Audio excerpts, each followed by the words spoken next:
I need to get some rest, but I need your seed. Why? Well, to sleep with it. And as you fall, Enwin is still on his feet. The rest of you fall and break all of the tables inside of the Cheshire Club. To which Bo goes, "Come on!"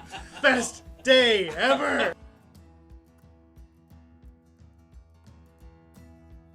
Group, though. He would work with the group because he likes Cass, and that would just be really, really awkward on the battlefield. What? I don't think that's an awkward. Perfect person to protect Cass. I Wait, like what? it. Let's go. I'm still I here. don't need protection. I'm still here. At the... I know you are, sweetie. Chris, It's okay. shh. The adults are talking. Shh. Oh, One alright. second, buddy. I like it. I'm gonna. What did Chris you think likes of Cass? I like. Where have you been? Ibs was a little pretentious. This was and my for favorite. me. I like Bob. Thanks, Perry. Alright. Appreciate it. Are you gonna leave? Yeah, the crew needs me. You go, and I'm gonna stay right here. Oh my god. And he nods his head. And he nods his head and walks you over to the door. And sort of opens the door. Oh man.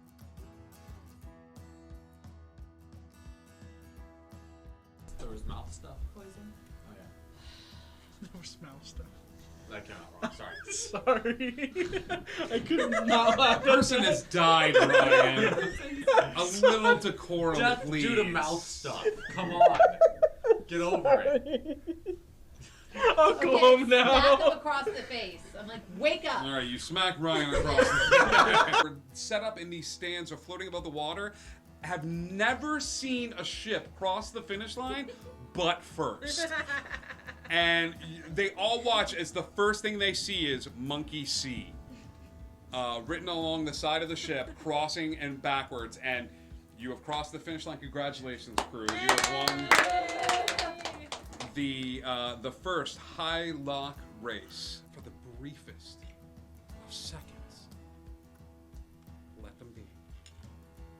Let them love and hurt and change and tell stories and die fighting and pouring drinks and doing the right thing even though it hurts. Just let them be. We can give them that.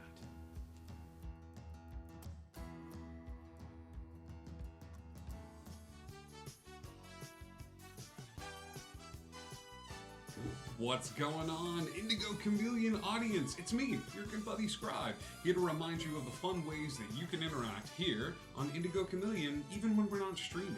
One, we've got an amazing Discord. Come and hang out with us. We would love to have you there. You can find some inspiration if you need it. There's memes. There's even like fun ways for you to be like the first ones to know when we're looking for players for a remote one-shot or a one-shot located here at Indigo Chameleon Studios. So please come and hang out with us on the Discord. We would love to have you. We also have a merch store. Yeah, it's a chance for you, the dear viewer, to help us represent the brand a little bit. There's t-shirts, there's mugs, there's prints, there's shower curtains. So I hear one day you will be mine, shower curtain.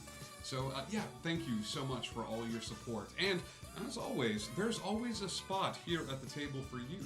You are the 7th player at this spot. You can use stream points by clicking that little karma right at the bottom of your screen, right where the chat is, one of those sides. You can do that and earn stream points. Every time you tune in, you help us raid, you spread the word, donate bits. That, well, I don't know about spreading the word, it'd be hard to track that, but all of those other things will help you earn stream points that you can use to help your players when they need it the most. Thank you all so much for all your support. Indigo Connect, and hey, do you wonder?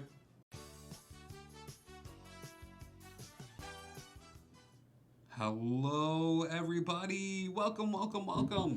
It is Tuesday night here on Indigo Chameleon, and that means it's time to wonder. Thank you so much for tuning in for a little Dungeons and Dragons here on Indigo Chameleon. We are so grateful to have you here with us tonight. And everybody in the chat that's hanging out, thank you so much, Sissy G and Indigo Gma and Indigo Chameleon. Wait, that's you. Hi. As that really handsome guy was saying not too long ago, we have a Discord. Come and hang out with us there. There's lots of fun things like inspiration and all sorts of cool, fun things for you to explore. Any updates on schedule? I had an announcement for a recruitment for a one-shot that I had an idea of that Indigo Chameleon is used to my just sitting there on the couch hanging out and then having what if we did this? And she's like, please, yes. Wait. And so, yes. Yeah, lots of fun chances for you to play. We also have a merch store. Come and hang out with us there. I'm so glad, Sissy G. We're happy to have you. Hey, Grim, you rule. We love you too. Thank you for subscribing. We have a merch store where you can hang out and buy cool stuff. And speaking of subscribing, we also have something new we're going to be trying on the Discord. We have something called the Indigo Lounge. The lounge is a special place for you to come and hang out. It'll be open occasionally for special streams that are only available on our Discord. I think Homebrew and Brew with you might move over to the Discord. We'll see. But tonight, very special. A couple of us are going to come over and say hello after the stream tonight and just say, hey, what's going on? And it's a chance for you to turn on your camera. Now, it is a limited availability. I think once we hit a certain cap, no more people will be let in, but I'm not sure what that cap is, depending on how many people start streaming. So head over to the Discord and come and hang out with us. The Indigo Lounge, which is only for subscribers. So make sure you sync up your Discord to your Twitch name. And yeah, we got that going. Other announcement. We are playing around with stream points and fixing that. So we actually have something kind of cool. We have a DM inspiration that you, dear viewer, can buy for our players. And it's only 10,000 stream points. So you tune in a few times, you'll see how quickly you can earn those points. But when you do, let's say you're looking over at Grimm's character or Edgar. I still have him listed as Grim, and it makes my heart sad. So I can hit this little switch, and ba-bum, Edgar has DM inspiration that you, dear player, have bought for him. And then just like this, I take it away, and just like I took away Grim's life. Whoa! Hey, it's true. This is. But you, dear viewer, can protect these players from my machinations. You sit down. So buy that for them, which will allow them a reroll. Just be aware that you cannot give a DM inspiration to somebody that already has it. So you may be asked to choose somebody else, and we'll just put that icon there so they remember and I remember and everybody remembers. I think that's it. Upcoming schedule for this week. We don't have anything going on tomorrow night. So go find another TTRPG stream, preferably in the Storytellers Union, and share the TTRPG love. But on Thursday, we have The Lost Isle. It's our exploration of sci-fi and D&D as we hop through time. This Thursday is going to be an interlude where they level up and they put a token into the fantasy Gashapon machine to see what magical items they get out of it. It's a lot of fun. Come and hang out with us for nerdy D&D times on Thursday. On Friday, we continue part 2 of the Neverland Suicide Squad edition.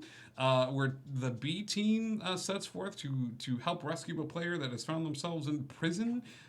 So tune in for that on Friday, and then we cycle back around to Monday, which is going to be a special one-shot that we have coming up here on the channel that I'm very excited about. The concept is, what happens if your imaginary friends from childhood, while they're playing with you during the day, at night, they're fighting the nightmares back? Each of the players will be playing an imaginary friend, assigned to a child and banding together during a sleepover to protect the kids from nightmares. So it's going to be a lot of fun. It's going to be whimsical and scary, which is kind of my wheelhouse, and Monster Squad from the 1980s. So, yes. And then, which will bring us back around to Wonderland.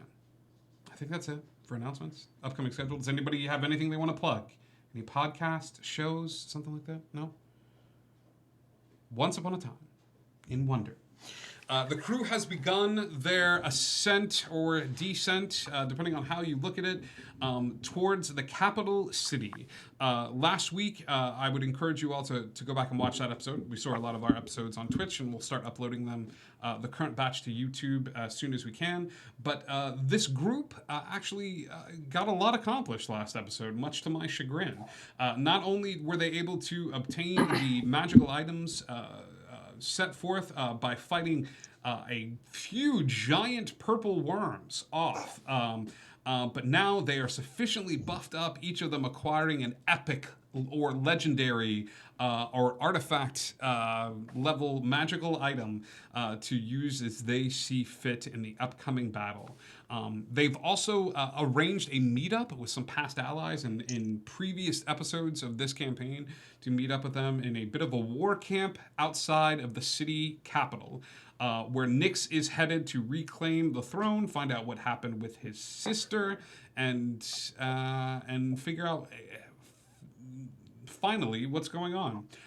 So that is where we are going to pick up. Heroes.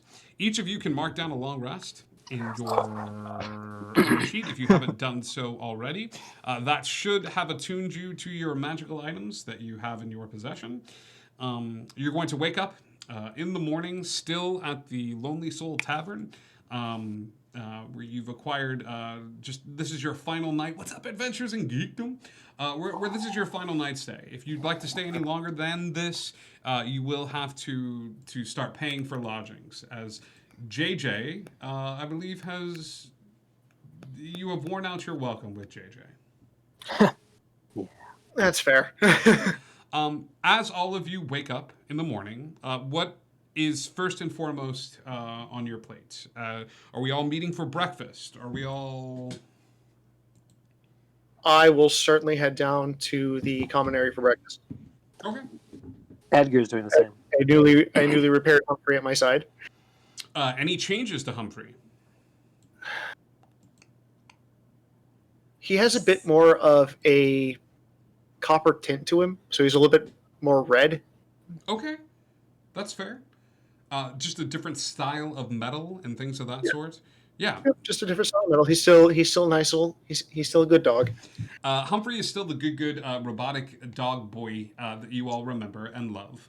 And all of you, as you all come downstairs for breakfast, Bob does join you, although Bob is wearing a special pair of glasses that have dark lenses. He's wearing a robe, and it seems like he's reacting poorly to light of any kind here at the Lonely Soul Tavern. Early in the morning, as he comes and sits down and joins everyone for breakfast, taking a seat next to Olo. Well, you look fantastic. Now down to you. Does anyone know what time it is? It is about 8:30, 8:35. Okay. A bit early, Your Grace.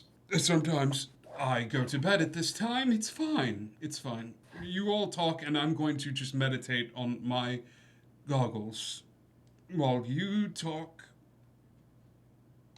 Edgar's gonna call over the anyone who's serving food and just get the smelliest dish he could possibly get for this time in the morning. With just to sit close to and eat. The Lonely Soul Tavern. The Lonely Soul Tavern is a tavern specifically designed for those that are seeking respite and looking to strike deals. Their main source of clientele is the undead. So you ordering the grossest thing on the menu, you get it. You think you can recognize in this muddy broth bits of mushroom, or what you hope to be mushroom, abound with some creepy crawly insects and things of that sort. But it is placed in front of you with a smile from the bar maiden. This is fabulous. Absolutely appetizing. Thank you so much. And he's just gonna take a spoon and just like hold up to his face, and he's just gonna like lap it up. Oh god. Well, it is time we start finalizing these plans. Yes, Nix. Yes.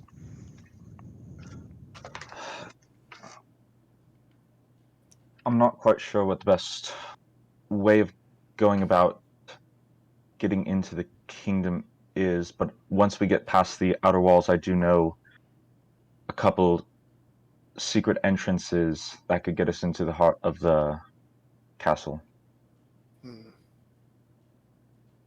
It's just that outer wall that's going to be an issue.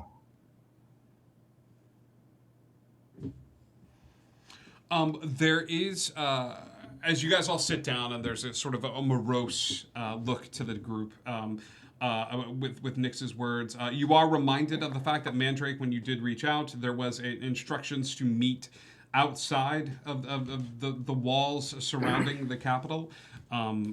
So heading there might be your best bet. From where you are currently located, should you choose, there are two options available to you. There is a cemetery within the city gates, okay? So you could conceivably bypass all of this and just figure out a way to communicate with this group and bypass any sort of guard that's there and walk in via the cemetery that's within the city limits, within the defenses set up around the perimeter.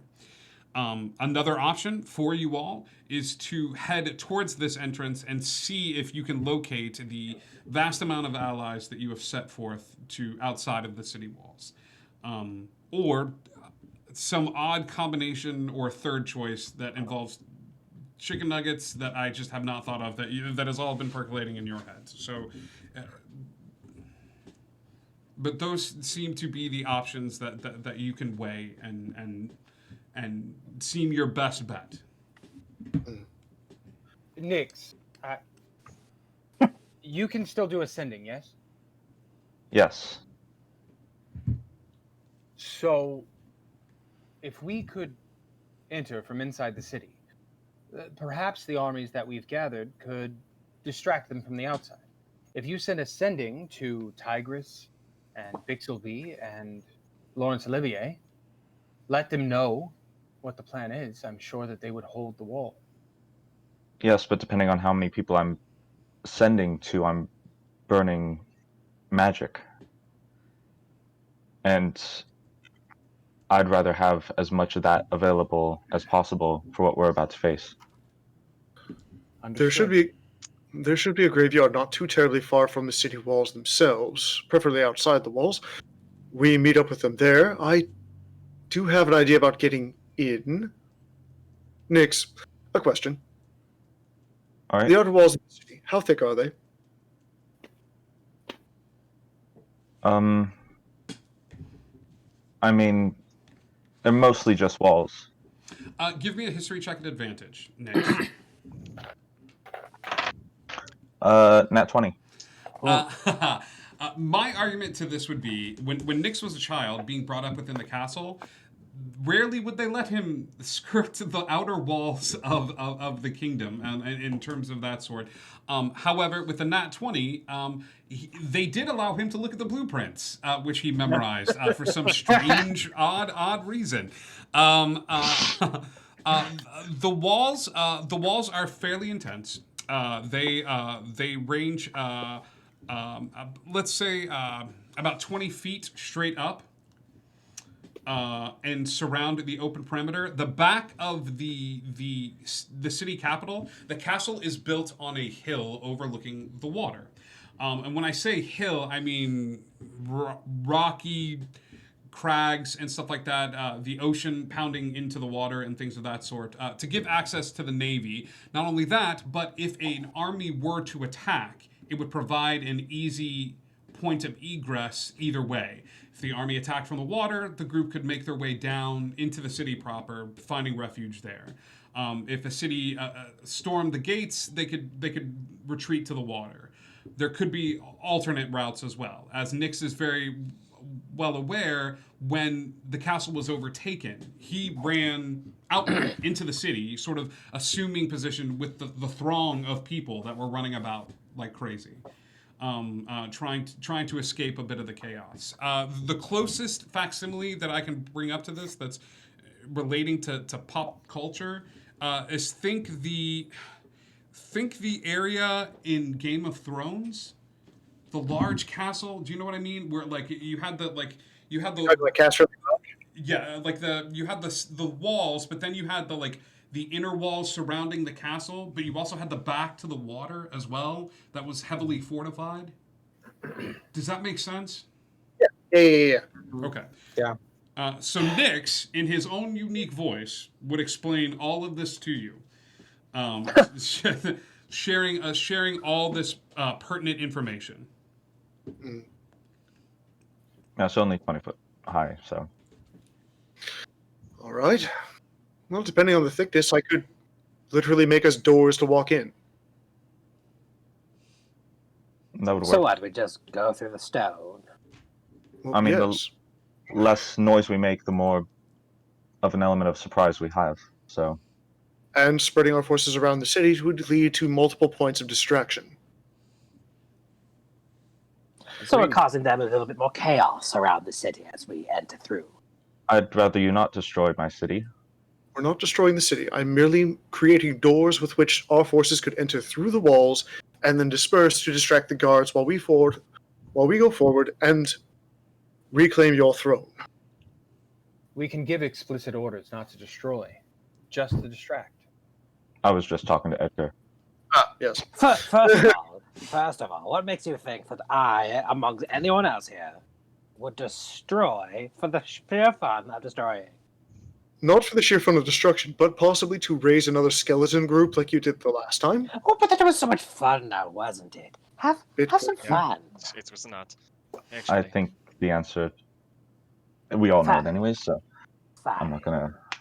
I will not cause destruction. You've been awfully quiet, Thoe. What do you make of all this? Well, I was just going to fly over the wall, but since not everybody can fly, I guess we have to find another way.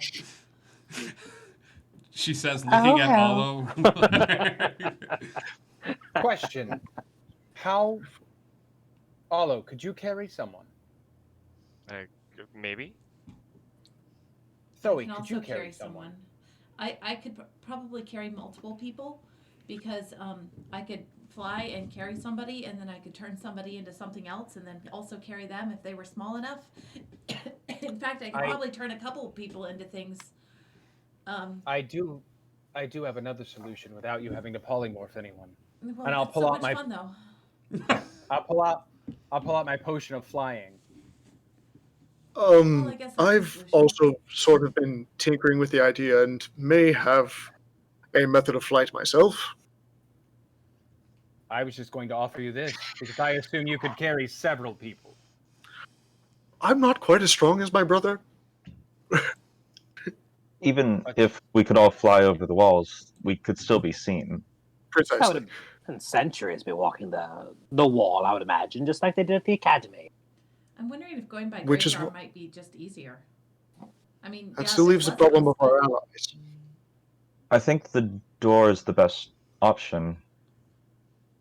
And that way we can get together with everyone else and figure out a proper strategy for what we have. I mean, technically, it could just disintegrate part of the wall if we could find a good hidden place. There is that whole not destroying the city thing. Well, I know, but part of the wall is different. And the thing is, I have this really cool thing where I can disintegrate something, but I can also create something, and I could create a wall in its place that would stay there for like 12 hours, and it would give us time I'm not to worried finish what about we're people doing and go breaking back and in. fix it. I'm not worried about people breaking in 12 hours into us taking back the throne. Right, I'm just saying, like, if you wanted to make sure that nobody could follow us in, then we put another wall in its place for 12 hours, and then we go back and fix it later. I mean, if there's a good back entrance area. It's just an option. Is there a good place to access from the rear? It's cliffside. It'd be a sheer climb from what Nyx was saying. The only thing we have to Very keep in easy to mind spot. is if I use those spells, that those are kind of big, giant spells, which means if we get in a bind later, I'm going to have less access to magic. That's Hold not on to your what we want. spells. I think with the allies we have accompanying, we should be able to get in fairly easily. I just need to know the magical prowess of some of the other casters. So, I say we meet up with our forces and figure out our plan of attack from there. We have an idea. But are we not worried about any sort of defenses on top of the wall? Won't they see us milling about on the floor? Of course they will, but this is something we are going to have to deal with. One But way then or how are another. we supposed to get the doors in place if they're going to be able to see us getting there? It will We take a open very the short front amount of time to form the door and get through. Well, And we can better assess it in person. Precisely. well then I'm all in. Let's let the graves take us. I could also obscure their view with some of those smoke bombs that Trovan gave me. Happy to help. Now then, if we're in agreement, let's make for the city walls. Striking an accord, the group sets forth. You guys leave the. Hello, no. Before we go, I just want to slide Mandrake my old belt since I'm not using the old one anymore, and just kind of I will need this back when we are done. But for now, you can stab things better. Matrix gonna be swole. Thank you, my friend. Which belt is this? This is the belt of Fire Giant Strength. This is the belt of I'm gonna kill Magnoth. Look, if you want to rat out, guys, I'm so sorry. I have to go. if you want to rat me out, that's fine. I get it. I just want to point out that now I'm super dodgy and super strong. Am I getting that right? Yes, because Mandrake's new hat grants him advantage on perception and stealth checks. So now he is the sneakiest, strongest boy in the whole wide world. Rogue is not fitting. We have to name a new class after him. He is now a rough boy. That is the new class, a rough boy. BOI. So okay. Yep, Mandrake. It's going to take you a little bit to attune to this item. Is the belt an attuned item? It is. Yeah. So it will take you a bit of time to attune to it, and you will have to unattune one of the magical items if you are already at 3. Nope, I'm at 1 in my hat. Great. Everything's great. Everything's great. Cool. Okay. Yep, that's great. And now that Alo slides the belt across the way, and you're taking a bit of time to wear it, you guys set forth. No, it was very sweet. It was very sweet, but I don't know why in my brain. Thank you, Grim. I don't know why in my brain I was thinking they have items and they'll just put those other ones away in a nice little box and they'll bury that box. No, that's not how items work. Great. Yeah, you guys set forth away from the Lonely Soul Tavern, and we're going to outside the city. Correct? We're not taking the crypt. Okay. We're going outside the city. Okay. The weather, as if it's a reflection of the overall intent of the group, is bright and sunny that morning. As you all begin your walk towards the city gates surrounding the capital. Nyx, you cannot help but have a sense of deja vu overtake you. You remember walking this road, the main road leading up to the city gates, a few times with your father at your side, as he explained to you the responsibilities of ruling the kingdom. And there were words that many children don't really have talks regarding, involving destiny and your birthright and whatever sort of chord they strike within you as you walk forward towards the city gates. That's the recollections that you have. You would have a bit of an hour walk until you started to see the sprawling city gates. The walls were at one point 20 feet tall. They've since been expanded. They're now a little bit closer. Give me a perception check, everybody, as you're walking up to the city gates, as you are now seeing the fortified defenses. 22. Okay. Any... Oh, Perception? yeah. 27. 27. Why didn't you give me that hat? Alo, you so pretty. Like, I'm staring at Bob. It's all right. Bob is staring at you. Be like, we should really pay attention to where we're going. Anybody? I know where I'm going. Oh my! Everyone above a 17, you would start to pay attention to some of the fortifications. The fortifications are as follows: the 20-foot wall is still there. However, you would see a shimmering arcane light that extends outward and upward from that wall, based off of several crystal stanchions that seem to be interlaced every 60 feet apart. Okay?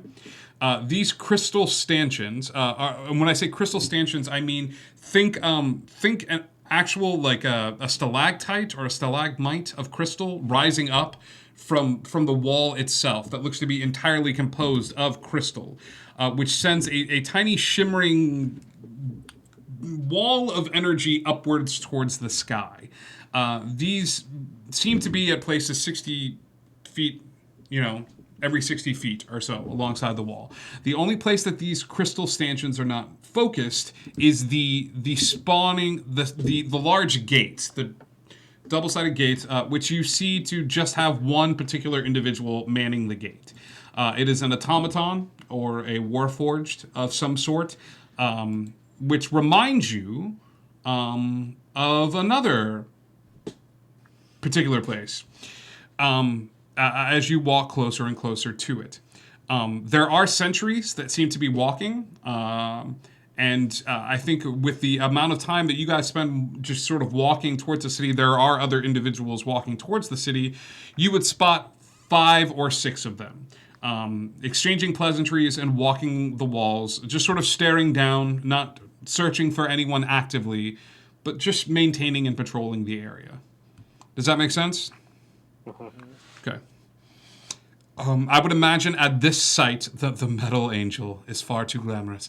At this particular site, you would stop walking and just take a second as people pass you and seem to be engaged in pleasantries. As any sort of sprawling capital city, there are individuals set up outside of these gates alongside the road that are engaged in conversation, fixing wagon wheels, exchanging contraband before they leave the city, or and just there's just a small collection of individuals that choose to sleep outside of the city, almost along the lines of a shanty town before entering into the capital.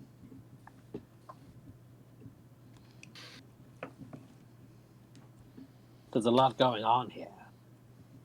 Do lot to get through. Do we see any of our allies that we called? Who got above a 20 in perception checks? 27. 22. 22 and a 27.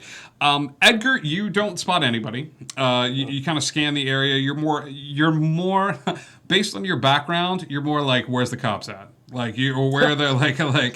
You're like, there's one, I see you. Like, you're just like, you're kind of paying attention to that. Mandrake, you're taking a look around the area, and you do see a gnome set up alongside of the road, who is selling, of all things, cabbages. Yes, very innocuous. He is getting very little foot traffic at this point. Okay. I'll motion the group to come with me. Yep. My cabbages. Yeah. I finally get that joke. Hey.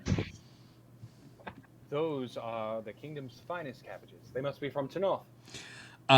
He looks up at you, and you see this big smile, and then he remembers he's supposed to play it cool, and then stops smiling, but then is like, oh, you're not smiling too hard now, and it's sort of caught in between this, I've forgotten how to people.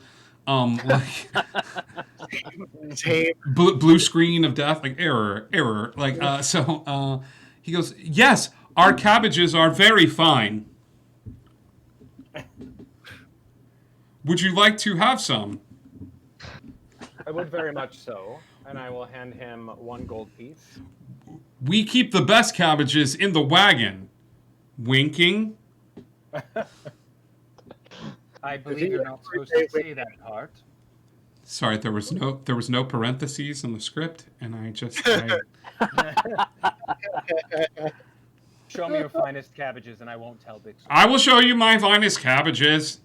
And then and it just sort of like bows, and then like immediately regrets bowing, and then turns and leads you to the back of this cart. Let's see if anybody noticed this. Nope, no one's paying any attention to this scene. As he leads you to the back of this cart that's a little ways off the beaten path and keeps walking, leading you a little further into the woods. As he does, you would spot a spectral door that looks somewhat familiar to you all, as you recognize the same spectral door that some of you walked through to enter into a very large mansion where the party was being thrown, as the Patrick the St. Bernard's Day party. But as this spectral door, standing in front of it, is a dwarven man with half of his beard missing, and as he looks up and sees the party, he goes, "Oh, shit." Well, I had quite a nice time meeting you as well. Aw, shit to you too. Are you all the whole reason we're here? Not the whole reason. Oh, God. Like, nonchalantly point at Mandrake. He looks at Mandrake, and then he's like, and then he looks over at you, and he goes, "Did you have wings before?" I did. Oh, good. I thought I was so drunk I was seeing things. I'm just drunk enough that I'm forgetting things. That's fine. And he goes over to the door, and he gives it a little tap, and the door opens up. He's like, "Come on in. No one else is going to claim you." Go inside. Thank you, sir. As I'm passing him in Dwarven, good to see you again. He turns to you, and he gives you a little tip of the head, and he's like, "Good to see you, furry dwarf." And just sort of nods at you a little bit. You think he's trying to? It's a sign of like, "Hey, you're looking good. Like you're one of us. Thanks for speaking dwarven." Yeah. Do we head in? Yes. Yeah. All right, this is the scene in the sitcom where every guest star has come back, and it's super awkward because you want to give equal camera time to every single guest star, but somebody's going to get screwed here. You notice that there are a bunch of different callbacks to previous seasons, including you see some warriors from the city of Dynam. You see the college that Edgar is from. Bob is there, and some of his soldiers have found themselves wearing the uniforms of the guards of Fairley, attending. You would see Nix, you would recognize immediately Enwyn. Sitting at a back table, engaged in pleasant conversation with Queen Mab. And they seem to be laughing over at something, and then Mab at one point goes like this. She goes, "Oh, I'm disintegrating." Oh. And Enwyn just like hits the girl, and he, do it again. And then you see her just reliving this conversation over and over again.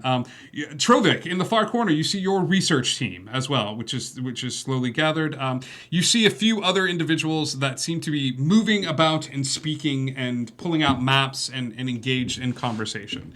As a bit of a war council has gathered. The gnomes of Tanoth are there in full force, along with many of the other allies that you have called forth. As you all walk in, there is a bit of a silence as everyone turns to look at you all, and you see Tigress walk forward and look at you, Mandrake, and sort of pick you up and embrace you. Running around below her is a tiny tiger cub. That is sort of running around and climbing up her shoulder and looking at you and sort of sniffing you. And she says, "You called. We answer." Thank you. Your cub is getting quite large. Manny eats well. Why did you have to name him that? It's cute. I love it so much. Thank you for coming. I believe that we should all speak and come up with some sort of a plan. Big room. And she will nod at all of you, and she will lead you over to a centralized room. You would see the elven woman from before with her gnome compatriot that is busily running about the kitchen, trying to feed the troops. You are led to a room that I'm affectionately going to call the war room. There is a very large round table. There is what looks to be a Dungeons & Dragons, because I'm going to get real meta with this, battle map with tiny figurines and miniatures with an outline of the castle. That you would see Bixelby, who's carving wood and putting another figure down to represent another sort of player and person in the field. And as you come in, he goes, it took you enough time to get here. Work smarter, not harder, right? I'm so proud of you. You're far less stupid than I remember. And he and he runs over to you and gives you a little hug around the knees. The war room composes right now, unless you would like to invite anyone into it, with your research assistant, Trovik. Mm-hmm. Tigress. Who else did I? Bixelby. Bob. And that is it. If you would like to call anybody else into this room as a meeting of the minds, they each provide a very unique viewpoint. Okay. So, Lawrence Olivier. You can go out there and acquire Lawrence Olivier. My Professor Rio. Your friend Rio. Okay, so Lawrence Olivier, you see walk in, and Lawrence Olivier, for those of you who don't know, is an artificer, but specializes in animus, dealing with small souls that he puts into mechanized creations. It's a very specialized form of artificing, but as he is brought in, he is working on several what looks to be carrier pigeons, which he is... Trovik, give me an investigation check as you're looking at what he's doing. Die. Yeah, so that's 22. 22. Chewbacca, the bandolier, instead of like explosives or bullets, carrier pigeons, and you see him loading a small explosive into each mechanical carrier pigeon. Look at that, and just a polite nod of him, like, I'm impressed. As you nod at that, he kind of looks down at Humphrey and he's like, okay, and takes a seat close to where you are, sitting at this round table as well. Before the door shuts, Mab would walk in and be like, "Am I allowed in this, or should you like some?" Well, obviously I don't have a problem, but it's really up to you guys. Well, if she doesn't have a problem, then I don't have a problem. And Mab walks in and has a seat as well. Okay. Lawrence Olivier, Tigress, Bixelby, Bob, Rio. Rio is a water genasi. Rio is wearing leather pants and a leather vest. The leather vest has spikes jutting out of the soldiers. She is a punk rock water genasi princess. Her hair is back in a mohawk of water, with the blue of it being water, but the white of it being the foam of a cresting wave in spikes. And as she walks in, Rio walks over to where Edgar is and gives him a big old smooch on the lips by pulling his shirt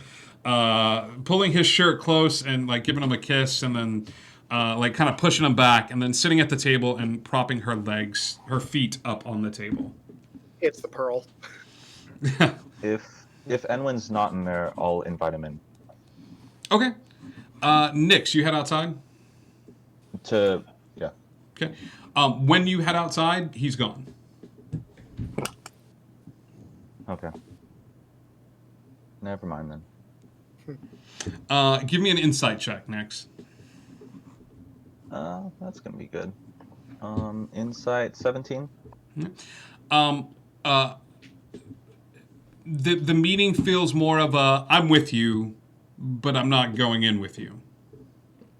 There are rules in place. The fact that you were granted a glimpse of him when you walked in passing, and then somebody walked by and he was gone, is telling enough. All right. Never mind then.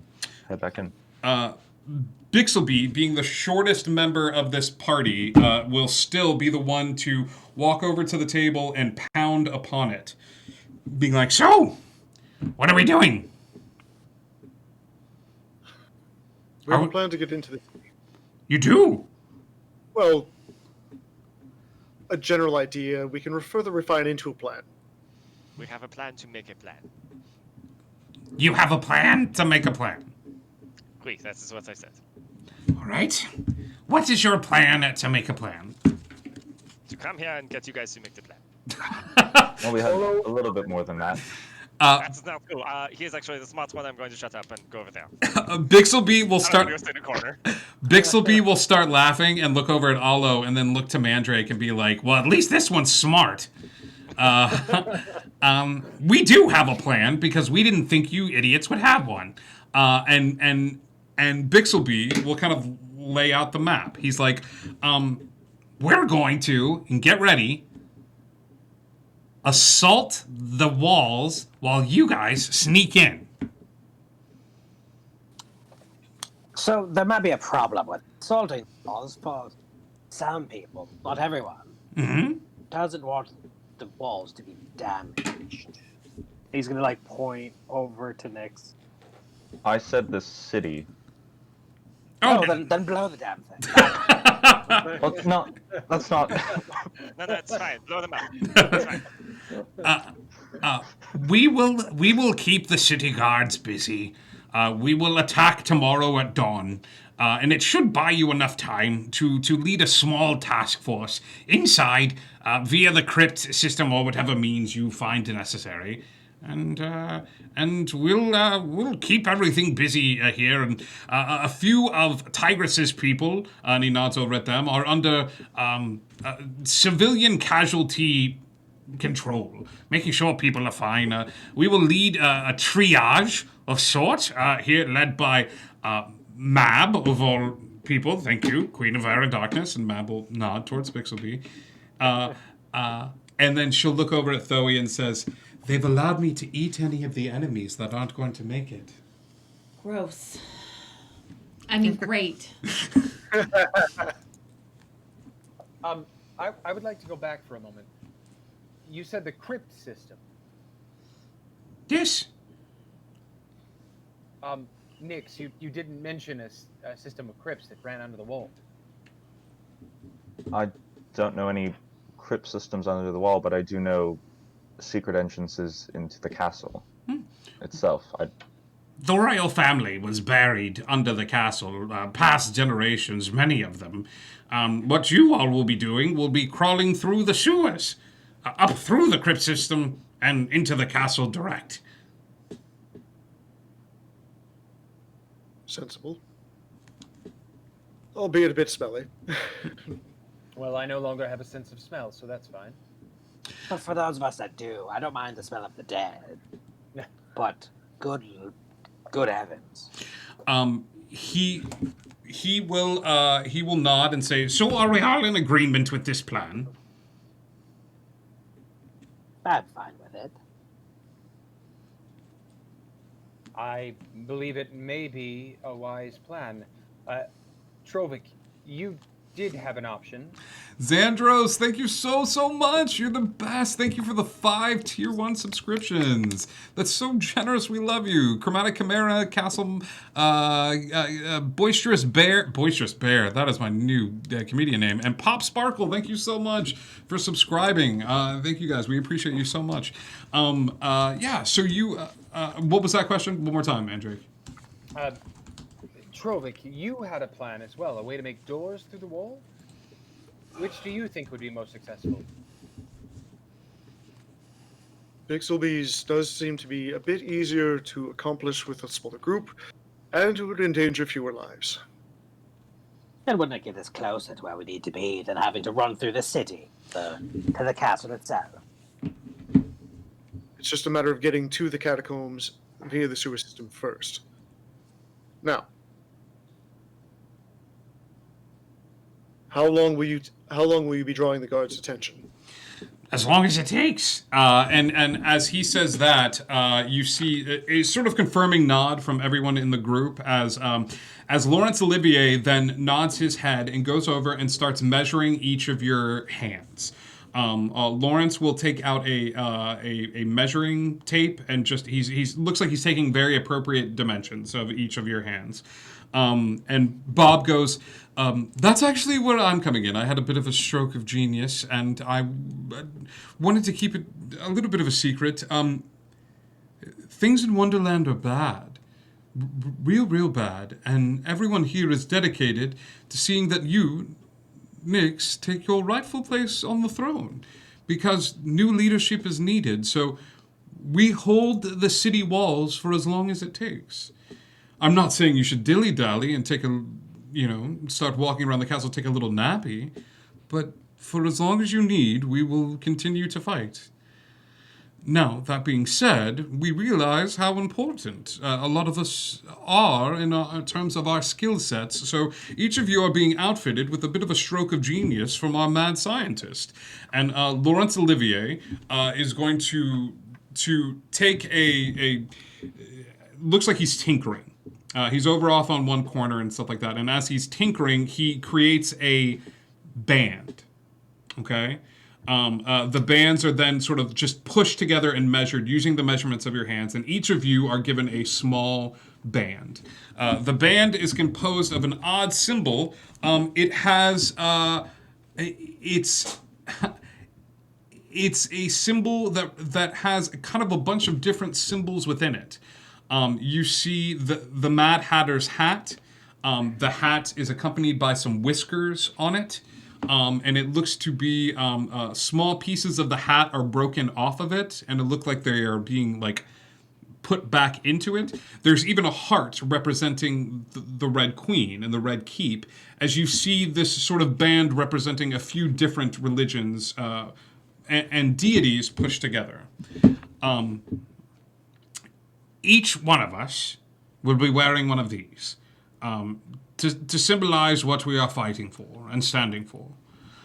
You, when this battle starts, have the ability to call upon us for aid.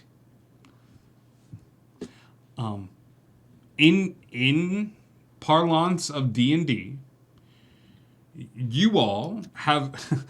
how about this? You all, in Kingdom Hearts fashion, have a summons. Okay?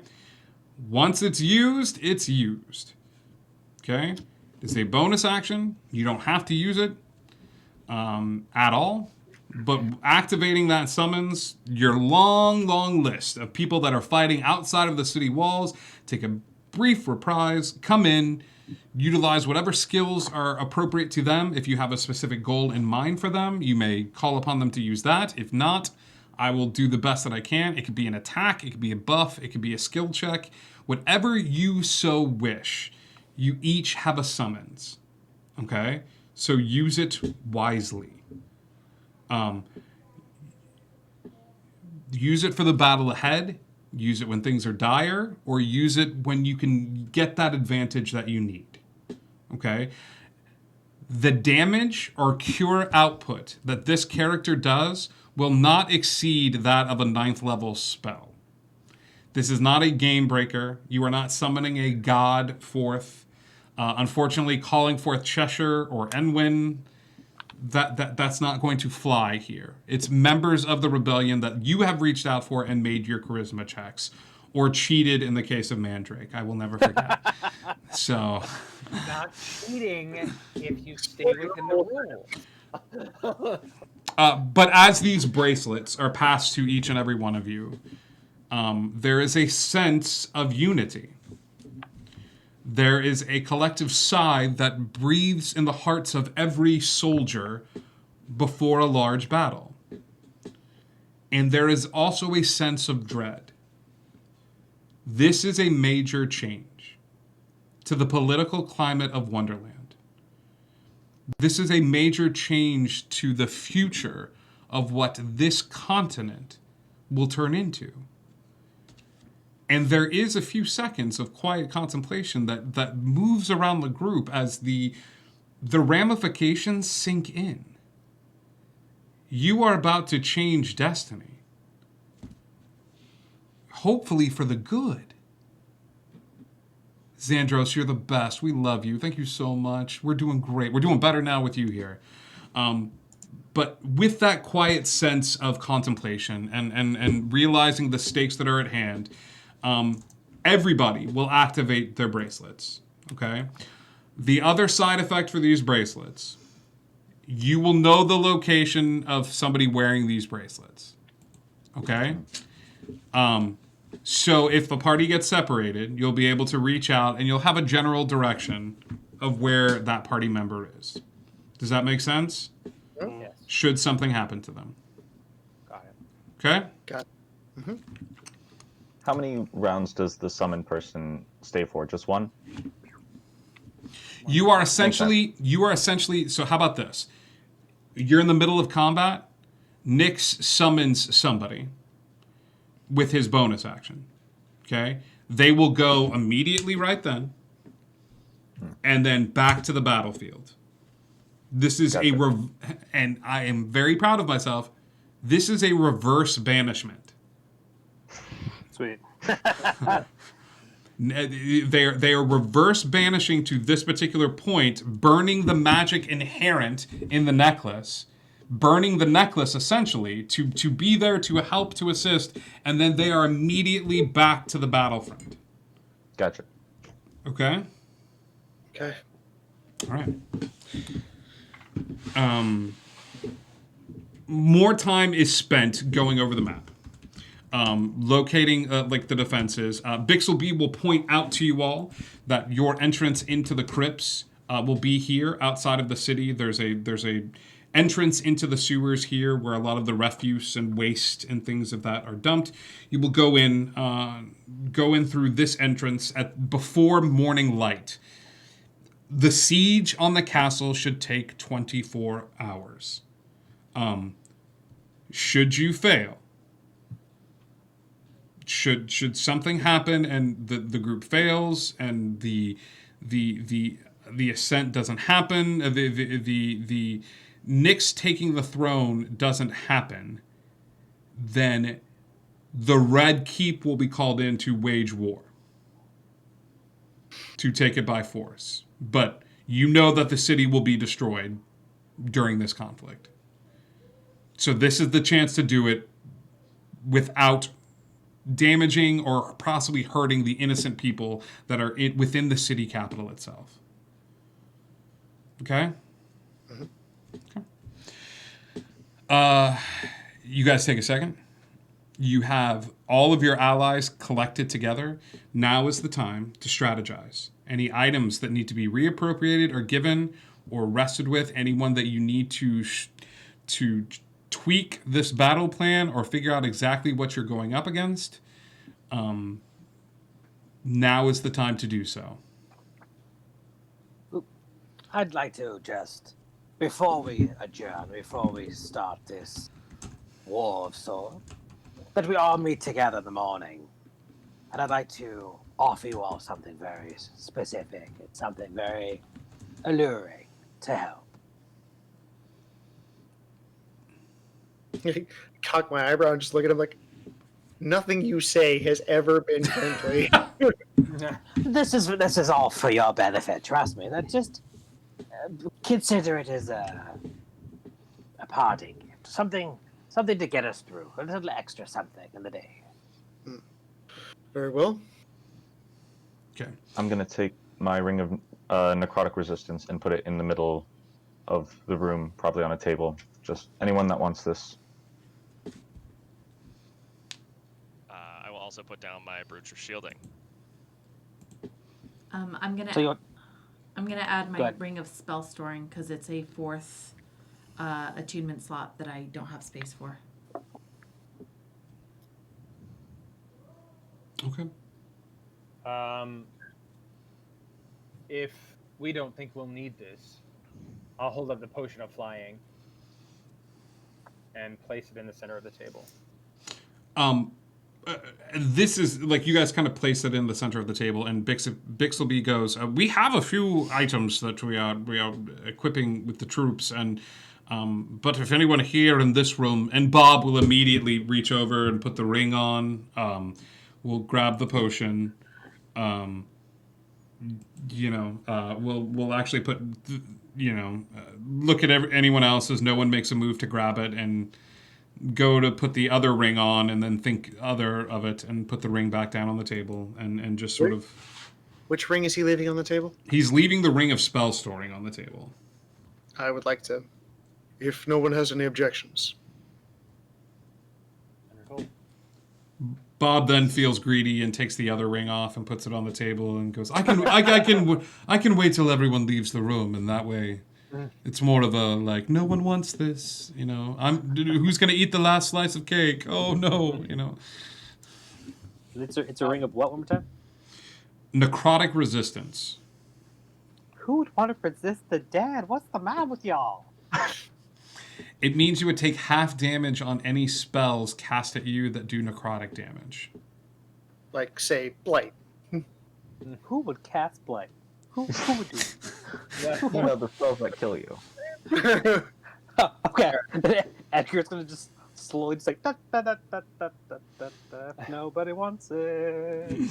Pat Draws, thank you so much for the raid. We love you. Thank you for joining us. We're doing final end games for our raid here on the city capital.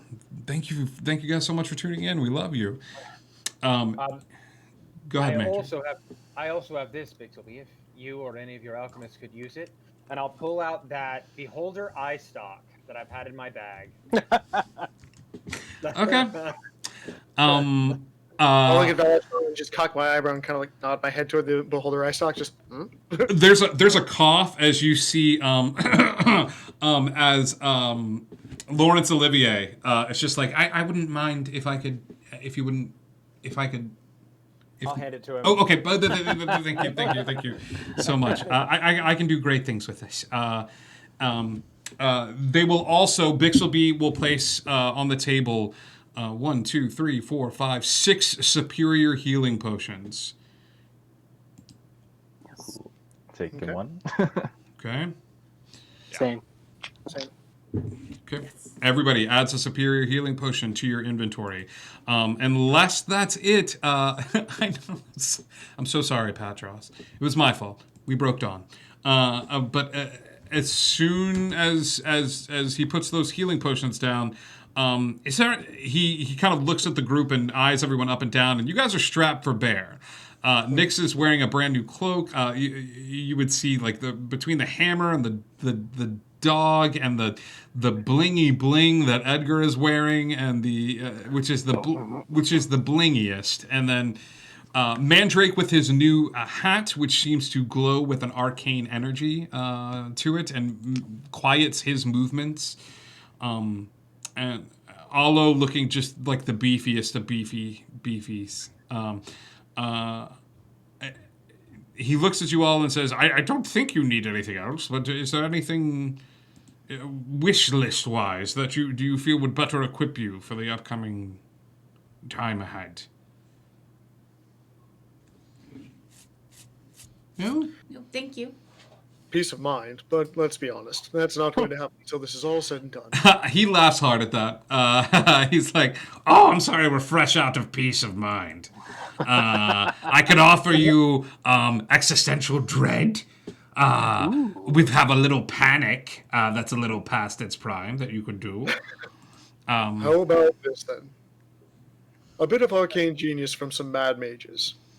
I look at Bixleby and Velashton and Laurence Olivier and any potential tinker that's in this room. He goes, would you like a think tank? Let's see what some mad geniuses can come up with. Okay. Veliston yells and summons a voice that you've never seen before. You see clear the room, smart people are talking. And kind of yells it out. So you are being cleared out of the space unless you are here to assist in arcane tinkering and intellectual conversation. Thoe is the fastest one out of the room. Alo is very quickly out. Edgar throws a smoke bomb down and realizes he forgot to light it, and then gingerly picks it up and then walks out of the room. Just kidding. No, seriously, I'm gonna need this. And walks out of the room. Yes, you have a veritable think tank of individuals that are gathered around and at your disposal. Inventors and tinkerers of Wonderland. Alo's gonna slide the door open and just slide his sword down on the table. And if you could do something with this, that'd be great. I'll take care of that personally. All right. What I propose is that we come up with some kind of a construct that they wouldn't be able to take their eyes off of. Go on. What is singularly the most terrifying thing in Wonderland? Everybody thinks for a second, and they're like, you hear a veritable slew of ideas being bandied about. You hear, your ideas being shot down, talking to someone that you're attracted to, and then you hear a beholder, a robotic beholder, and people are just sort of spouting off for free speech, Dragon. A clockwork dragon that they couldn't take their eyes off of. Something to draw the attention of the main force. Doesn't necessarily have to work. Just has to catch their eye. They all stop and look at each other. And Bixelby goes, an illusory dragon. What a clever idea. Especially... It came to me on the beach one day. On the beach. This could take all night, but we could work on something together, I'm sure. Between you, Laurence Olivier, my research team, and I look at Valshan and just using the telepath thing that we have. Is my father here? He looks at you sadly and shakes his head no. Between all of us, I'm sure we can come up with something fantastic. Yeah. They with a wave of the hand, the battle map with the figures is sort of pushed to the side, and instead large blank sheets of paper. And actually, your father is here. Pat Dross is your father, apparently. I had no idea. The chat is saying, I am your father. It is pushed aside. Dad? Is pushed aside as blank sheets of paper and writing implements are brought out, and the scientists get to work. Trovik, I'm about to use words I've never used in a game of D&D before. Give me an intelligence check at triple advantage. Utilizing the power of the think tank. I've never used those words. As you work together. Is the nat 20? It is. It's okay. The plans are very quickly come about, and you're worried about all of these creative minds working together, but nothing drives together creative minds like a purpose, like a means of wanting to do this. So you see them finishing each other's sentences, and it's the GIF from The Hangover.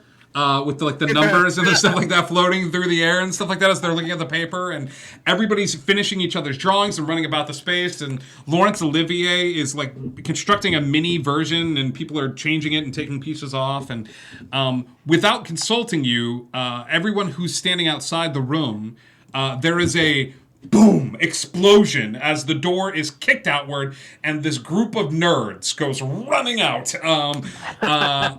grabbing individuals, grabbing people that could help with construction and things of that sort, and running outside to the forest proper to begin construction. As materials are gathered from where they can, casters are brought forth to manifest components. And the construction of the wonderful dragon starts to commence. Intelligence characters are fun. Players, I'm ready to kick this off now. However, I'm trying not to break the fourth wall as a DM here. Nerds. You're finally back from McDonald's. Sorry, I just read your chat. You're finally back from getting cigarettes. This is it. Okay? This is the last long rest you are getting before the end. Okay?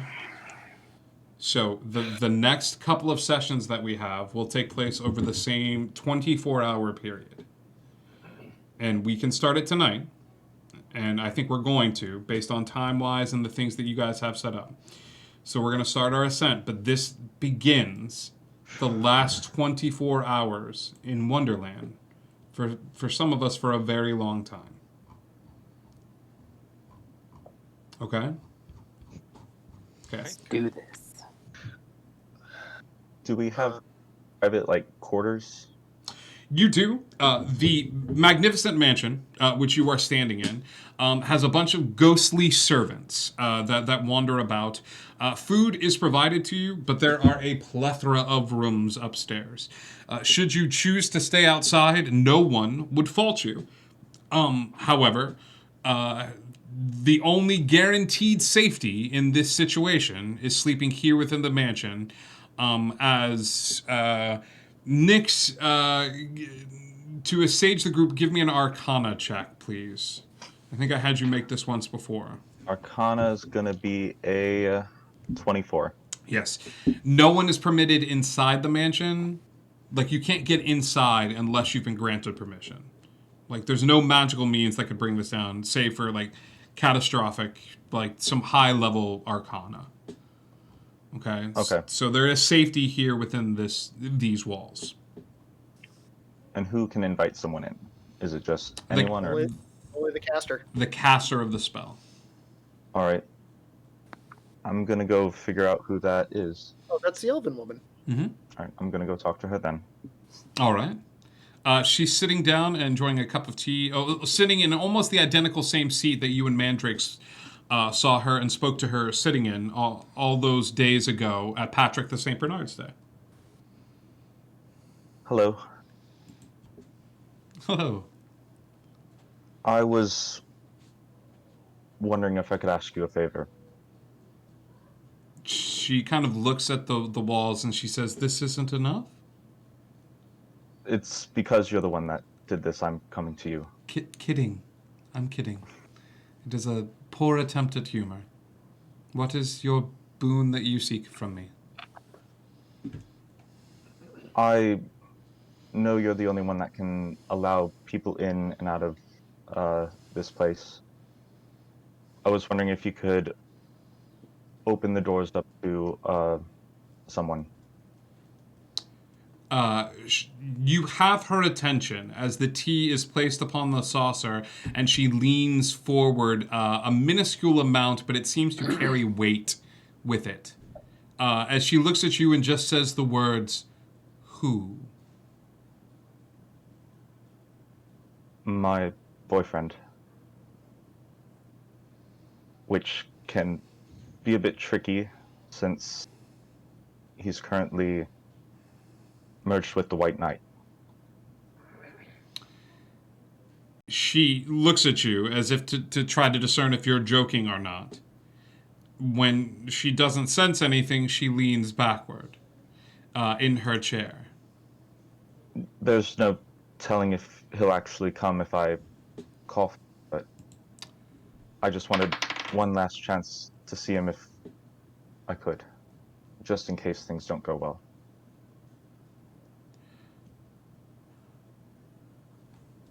No.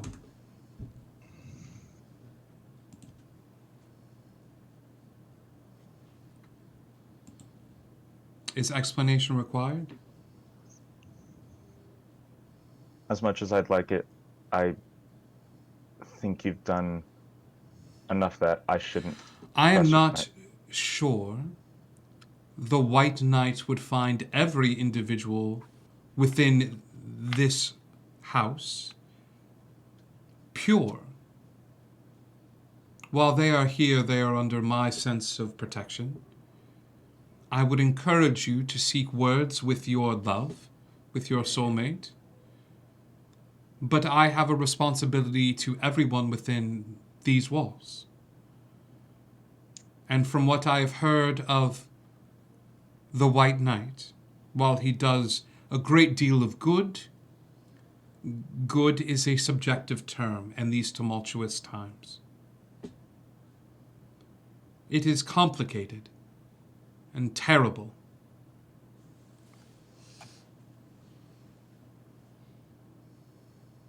I understand. Now, ask me if I will assist you in meeting with him. Would you assist me? In Absolutely. meeting?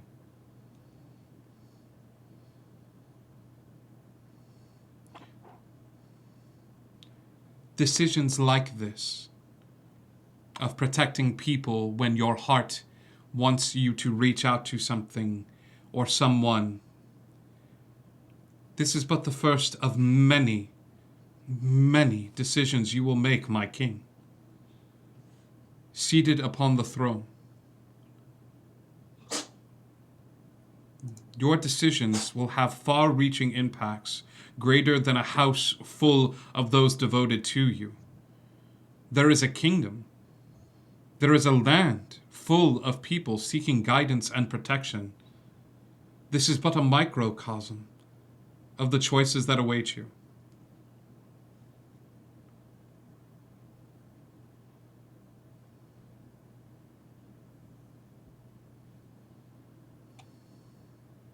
I understand.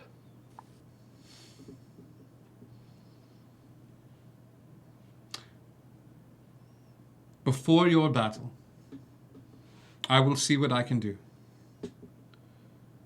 Sleep, rest, find comfort. Your paramour will reach out to you when the time is right. I assure you. Okay. Thank you. You're welcome, my king. And she will lean back and sip a little more of her tea. And I'll go to my room. Okay. Nyx, last long rest? Yep. Gotta figure out those spell slots. Alo, last long rest?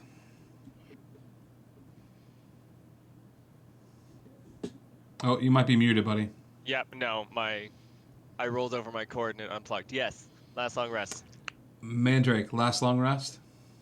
I would want to do two very short things beforehand. Okay. One, I would look for an alchemist. Just any alchemist I recognize. Sure. You would, you'd find a couple wandering about. You'd see one in particular who looks to be a warforged with a very familiar like hair to him. He looks vaguely familiar to you, but you can't tell why. Okay, I'll walk over and introduce myself. Okay. Hello. Hello.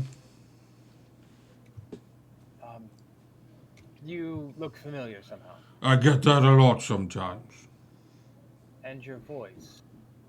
Yes, what about it? You sound like someone I know quite well. My father used to speak like this. It is a common affectation from Turtleback. And your name? My name is Lucian. Lucian. I wanted to give you something. Okay. And I'll pull out my portable laboratory, or alchemy kit. What is it for? How much is it? It's a gift. For free? Use it to make what you can for the oncoming battle. I will work tirelessly into the evening. I won't need it where I'm going. I don't have time for brewing potions. All right. Thank you. Was your father's name Bartholomew? Yes, why? He's very proud of you. And I'll turn and walk away. There's a up, and then you just walk away. Yeah. Long rest, Mandrake? I would try to grab Zoe very quickly, but if I don't see her, I would go long rest. Sure, she's around. Zoe's sitting at a table, just hanging out. I would sit down across from her and say, "So you didn't kill him?" Who? I'll say his name if that's what you want. You can say Enwyn's name all you want. Yeah. You can say Enwyn's name, you can say Puck's name, you can say whoever's name you want. That part's over. Yeah. No, I didn't kill Enwyn. But I can say Puck's name. Okay. Puck. So, when she says Puck, Uh-huh. your body does not light up. When you two say Enwyn, you get a little flare.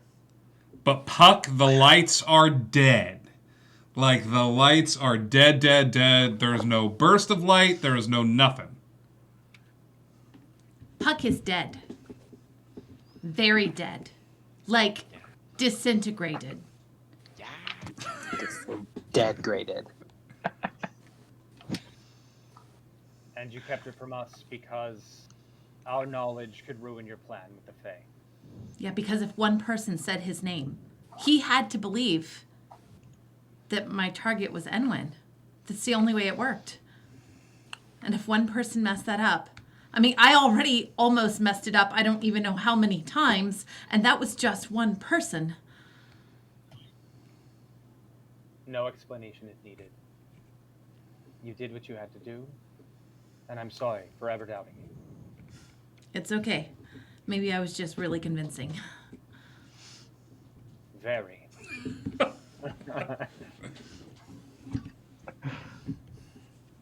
I just thought we should maybe bury the hatchet before we went into this. Yeah, that's not necessary. There's no hatchet to bury. I mean, the whole thing hinged on you believing that I was going to kill Enwyn. So, honestly, you did your job really good.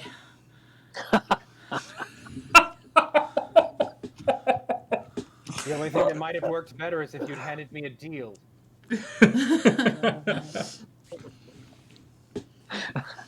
Well,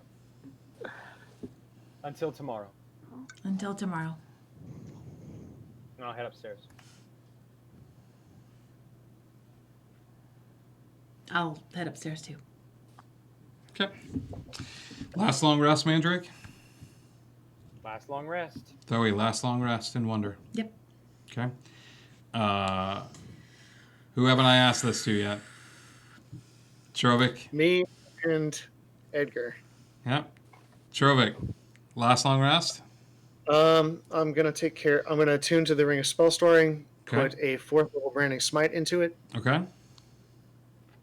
and then I need to pull Olo aside before he goes to bed and ask him for his cloak back. If you want me to do something with this, and I hold up his sword that he left on the table, I'm going to need that. You can't just do both. Fine. You have a choice. No, it's fine. It's fine. It's fine. Everything is fine. It's fine. It's just like slowly peeling the cloak off really reluctantly. It's fine. I'm glad you kept it all this time.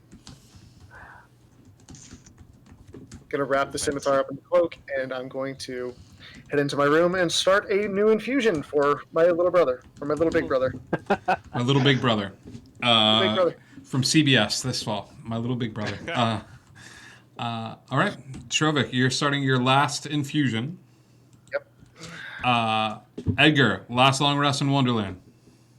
He wants to go talk to Mab. Okay. She is amidst the throng, telling simple stories. But as you come through, she cuts through the crowd. My servant. About that. Yes. So, you said I'm supposed to be your little puppet, your little No. boy. No. What No. What am I to you then? No. If you'll remember the wording of the deal, sweet Edgar, it was to serve the Winter Court. Of course. Right. So, and what, I'm just supposed to run their errand, and play their music, and that's it. Actually, the better person to ask would be Thoe. You see, she needs someone to carry her bags, play her music, cook her food. I believe your people refer to it as an intern, maybe? And how long was our little deal? Do you remember? 15 years. 15 years. Because Thoe is just going to be traveling so much, I don't want her to have to worry about the little things, you know? This makes things a little bit unusual. Sure. Awkward. Why? She expressed a certain love for me quite a while ago, and it was a little odd. Thoe. But it seeming, yes, she. We were in this field, and she had grabbed me and said, "I will always love you," and I find this to be quite strange. So, I don't mind being in service of people, but sure, her service might be a little different. Huh. Well, I suppose if Thoe, being around her, made it awkward for you, you could always... Oh, don't get me wrong, it's not awkward, but from then on, I was taken aback by the fact that she had loved so. I had maybe became a little fixated on her, intellectually speaking. You did? But in small. I just wanted to get the parameters of what I was about to do. Right. You know what? Think nothing of it. Perhaps you are a little too close to the situation. Once this whole battle thing resolves itself, I'm sure you'll arrive victorious.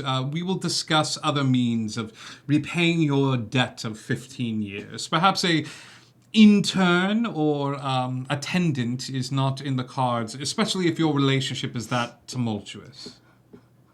Well, I'd just like to see her safe and sound, really. So if my job was to keep her safe and she goes through her travels, then sure, by all means. Done and done.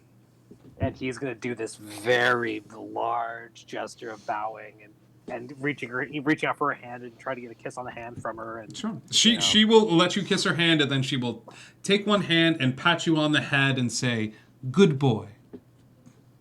Of course it starts here. Thank you. And he's just going to slowly walk to his room and take his long rest. Trovek, after your infusion, you're taking your long rest, your last long rest in Wonderland. My last long rest in Wonderland. Over a year ago. Over a year, we sat in Indigo Chameleon Studios and set forth to do a campaign set in Wonderland. It was a world that some of us were familiar with, some of us were not. It was the first of the worlds that we decided to explore. Each of us put a little bit of our heart and soul into these characters. We were lucky enough to travel with other individuals along the way. We were also lucky enough to find a piece of our puzzle completed upon finding Maysay. And having that part of the puzzle completed. Throughout the years, So much has changed in our world. We've switched characters, some of us. Some of our pre-existing characters have gone through transformations. We've loved and laughed and died, some of us several times. We've traveled back and forth through time, some of us several times. We've killed trickster gods. We've approached dragons by ourselves. We called people mean names by using their name. Who would do that? We've thrown hats. We've fallen in love. And we've chased our love to the depths of hell and back. Because it's who we are.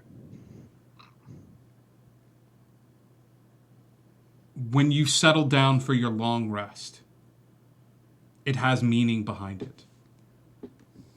Each of you have put your heart and soul and breathed life into these characters. So your last long rest in Wonderland is well earned. All of you sleep soundly. All of you rest fully. Don't look at me. All of you. I'm not crying, you're crying. All of you hearken back to being in this room with these people night after night and remembering who you became and the journeys that took you to this morning, this dawn, this sunrise. Every level up, every death save, every spell slot, every nat 20, every nat 1, every perception check, every magical item, every potion, every step towards the end starts with this dawn and ends with this dawn. And was guided every step of the way by the best storyteller I have ever had the pleasure of knowing.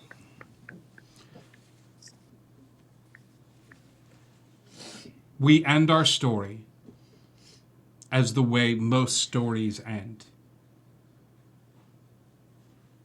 With our heroes rested, strong, powerful, intelligent, crafty, filled with magical energy, items at the ready, and the most blinged out heroes the Wonderland has ever seen in their lives, meeting together outside. And as you open the door to leave the mansion, there is not a person to greet you inside the mansion because all of them are lined up outside. It is a visual feast as every single person that you have interacted with that has led you down this path lines up to give you the hero's goodbye that you deserve. There are nods and shaking of hands and hugs and small cries from the individuals that wish you nothing but the best, each of them representing an NPC or an audience member that has grown with you throughout this entire thing. Standing there, because with every step, they have stood with you. With every roll, they have rolled with you. And there is a mighty shout as you pass the last one. A small gnome that hugs Mandrake, calls him his son, and points to the tower. And off in the distance, Alo's father stands aboard the parapets, grasping Trovik's father's hand as Trovik's father screams at the top of his lungs, "For the new Vosh, for my son, and for Wonderland." And the crystal stanchions explode. The signal can be heard no matter where you are on the continent, as a line of crystal stanchions explode. Trovik, your father, screaming in glee. It is the first time he has laughed in delight since your mother passed. Alo, your father, looks to you and takes to the sky, his wings unfurling behind him as he screams out, holding in his hand a symbol, a large symbol that represents the rebellion that you all fight for, and the signal is given as all of the people lined up rush the walls. They rush them. A scream of delight and horror and amazement as all of them fight for you, to buy you seconds. Your two fathers leading the charge. Before you is the grate that leads into the city. The underbelly of a sick capital. A government that has turned its back on its people that you seek to bring an air of grace to. And as you enter in, you are flooded with an magic that can only be found in word and song and artistry. A bardic magic, an inspiration, an inspiring image that fills your hearts. The soldiers that fight for you are not fighting out of obligation. They are fighting out of love. And they rush towards it.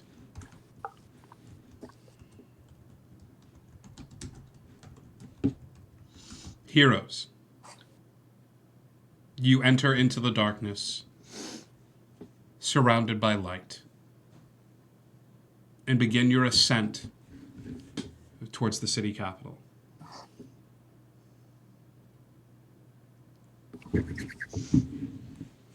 Is it too late to cast Heroes Feast?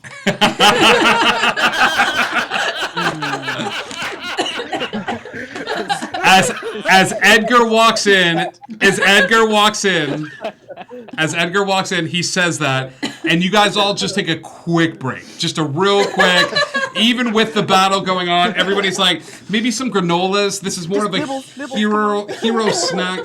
You guys are drinking slices and yogurt, orange juice, orange slices, and Go-Gurt. You know what I mean? Like, it's just a...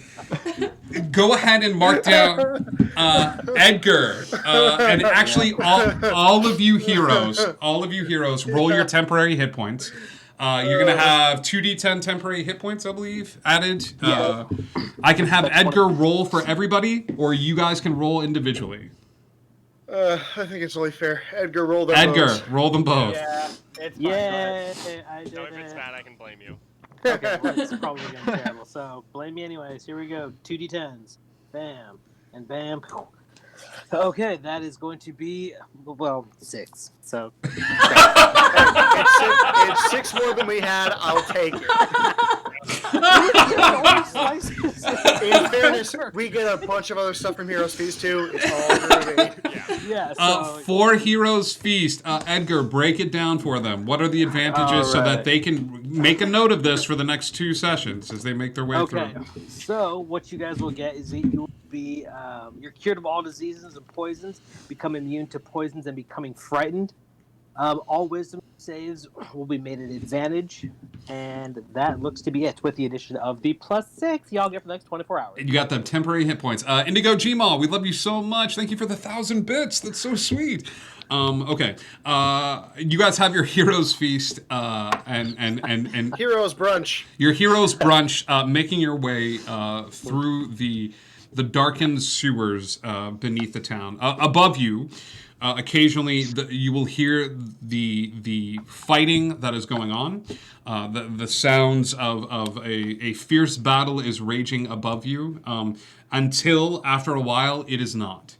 You have traveled far enough away from this major staging area of the first assault into the city capital that you are able to block out the noise and concentrate on your surroundings.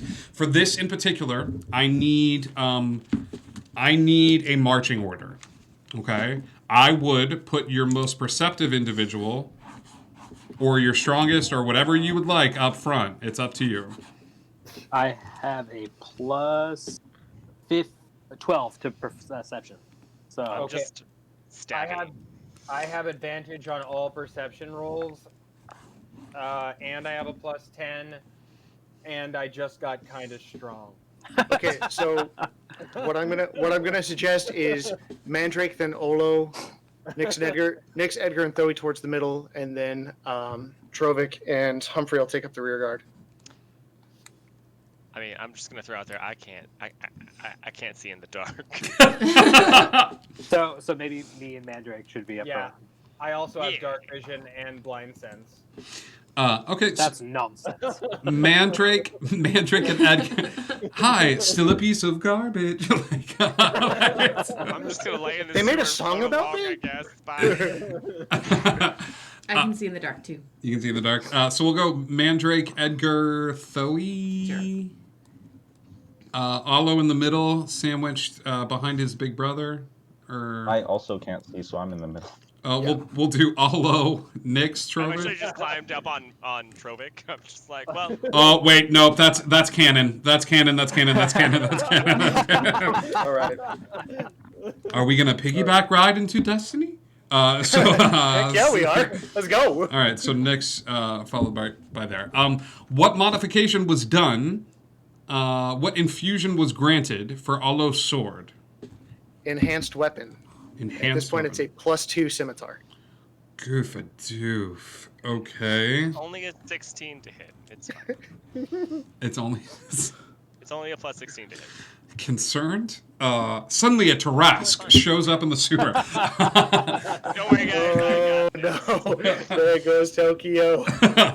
Okay, this is our marching order. As you begin to go forth into the sewers, it gets a little bit difficult to walk. The sludge and grime that has built up in those sewers for years.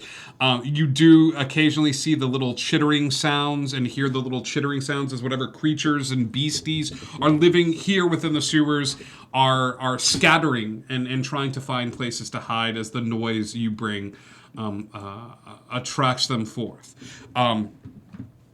After a second of walking, I need a perception check from... Since it's Mandrake and Edgar, both of you give me perception checks, please.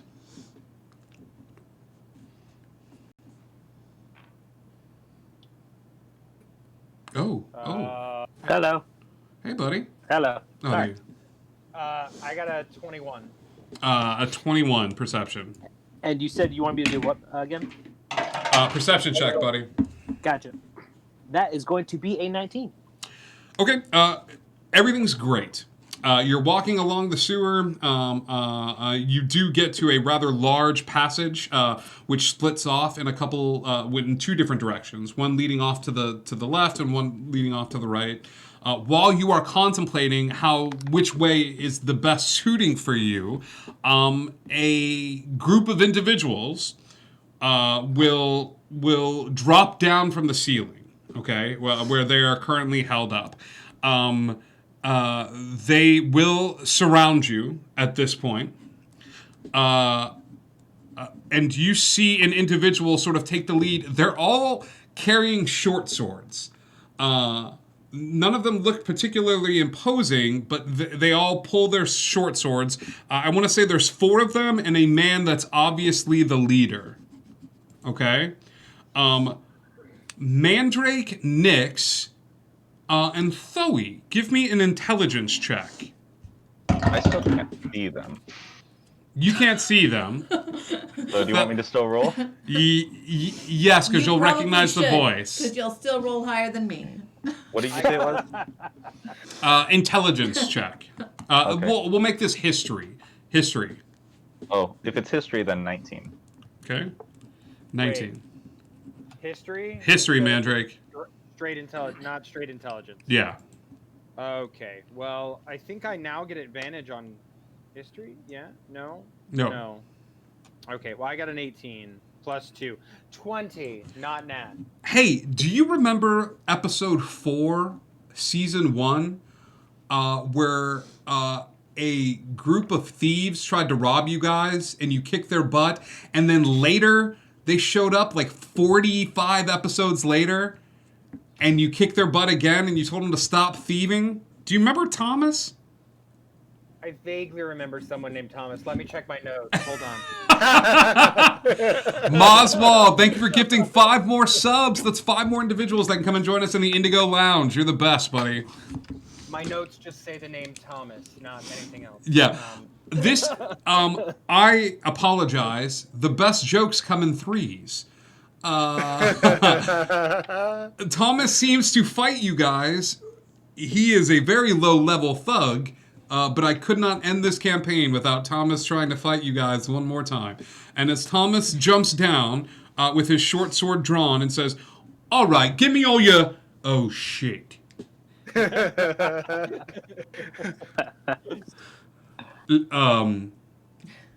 It's you. I recognize the hat. She's got wings now. He looks kind of the same, except he's got a fancy robe.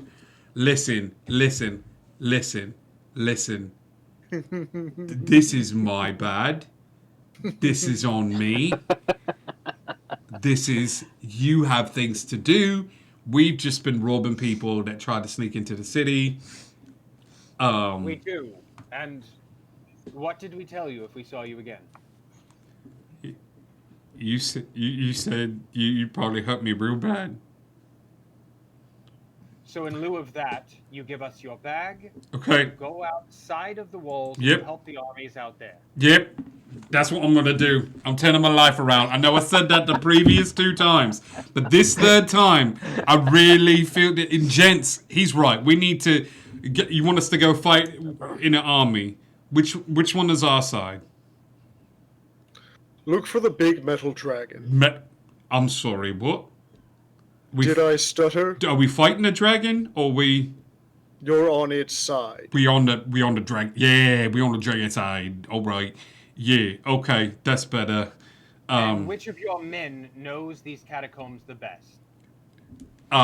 They all 4 back up and point to Thomas, and Thomas doesn't notice this, and Thomas goes, "Really, we're all kind of brand new to the columns and things of that. Like, I don't. None of us really know them that well." Well, it looks like you won the lottery, as your friends gave you quite the validation. Thomas will look back and go, "Oh shit." Okay. I suppose I could give you an escort if you like to the castle and avoid some of the traps and things of that sort. Very kind of you. Yeah. All right, gents, go fight with the metal dragon, and I will see you soon. Goodbye forever. I mean, you know. Yeah. And his men just look really confused, and they're like, "I guess we fighting with the metal dragon," and they just start walking down the pipe.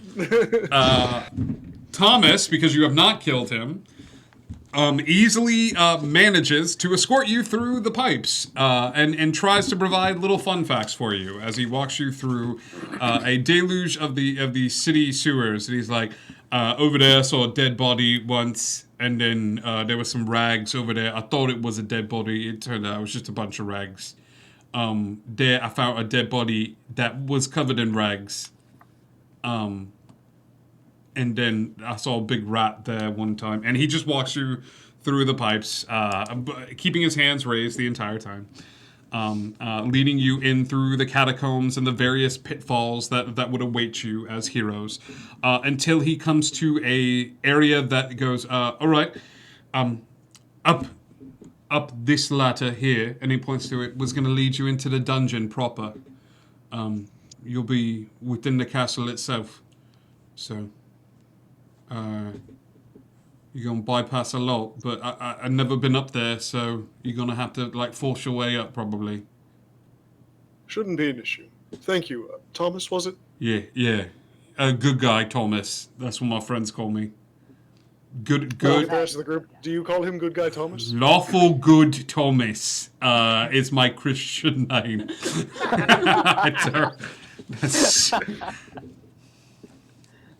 Well, you've done us definitely a service, so we thank you. You're welcome. Change your life for the better, mate. I will. I know I said it the other 2 times, but this 3rd time, really. I'm gonna flick a coin at him, like in his because I can't see him, so in his general direction, and just kind of like, maybe you should consider life as a tour guide. Tour Guide Thomas does have a nice ring to it. Tour Guide Thomas. Hey, that's alliteration. I really enjoy that. Okay. Yeah. Thank you very much. And if you've enjoyed your tour, we do accept tips. Go. Okay, yeah, that was too much. And he will scramble and take his coin, and thus ends Thomas. Thus ends the comedy coming in threes. 40 episodes apart of Thomas. That's a season wrap on Thomas, and I didn't tell you guys this. It was played by Ryan Reynolds, and you guys, I just wanted to it's just a lot of scope as an actor. Like it's just it's amazing. So wow, thank you, Ryan. This is great. Moswald, thank you for the other subscription, buddy. Guys, Moswald has gifted 55 subscriptions in this channel. Dang, Moz, you legend. Dude, you the legend. Thank you so much. One more sub for Tour Guide Thomas. It's gonna be the only crossover. He's gonna be the only crossover character in Wild Mouth. I was like, Tour Guide Thomas? Yes, I'm about it.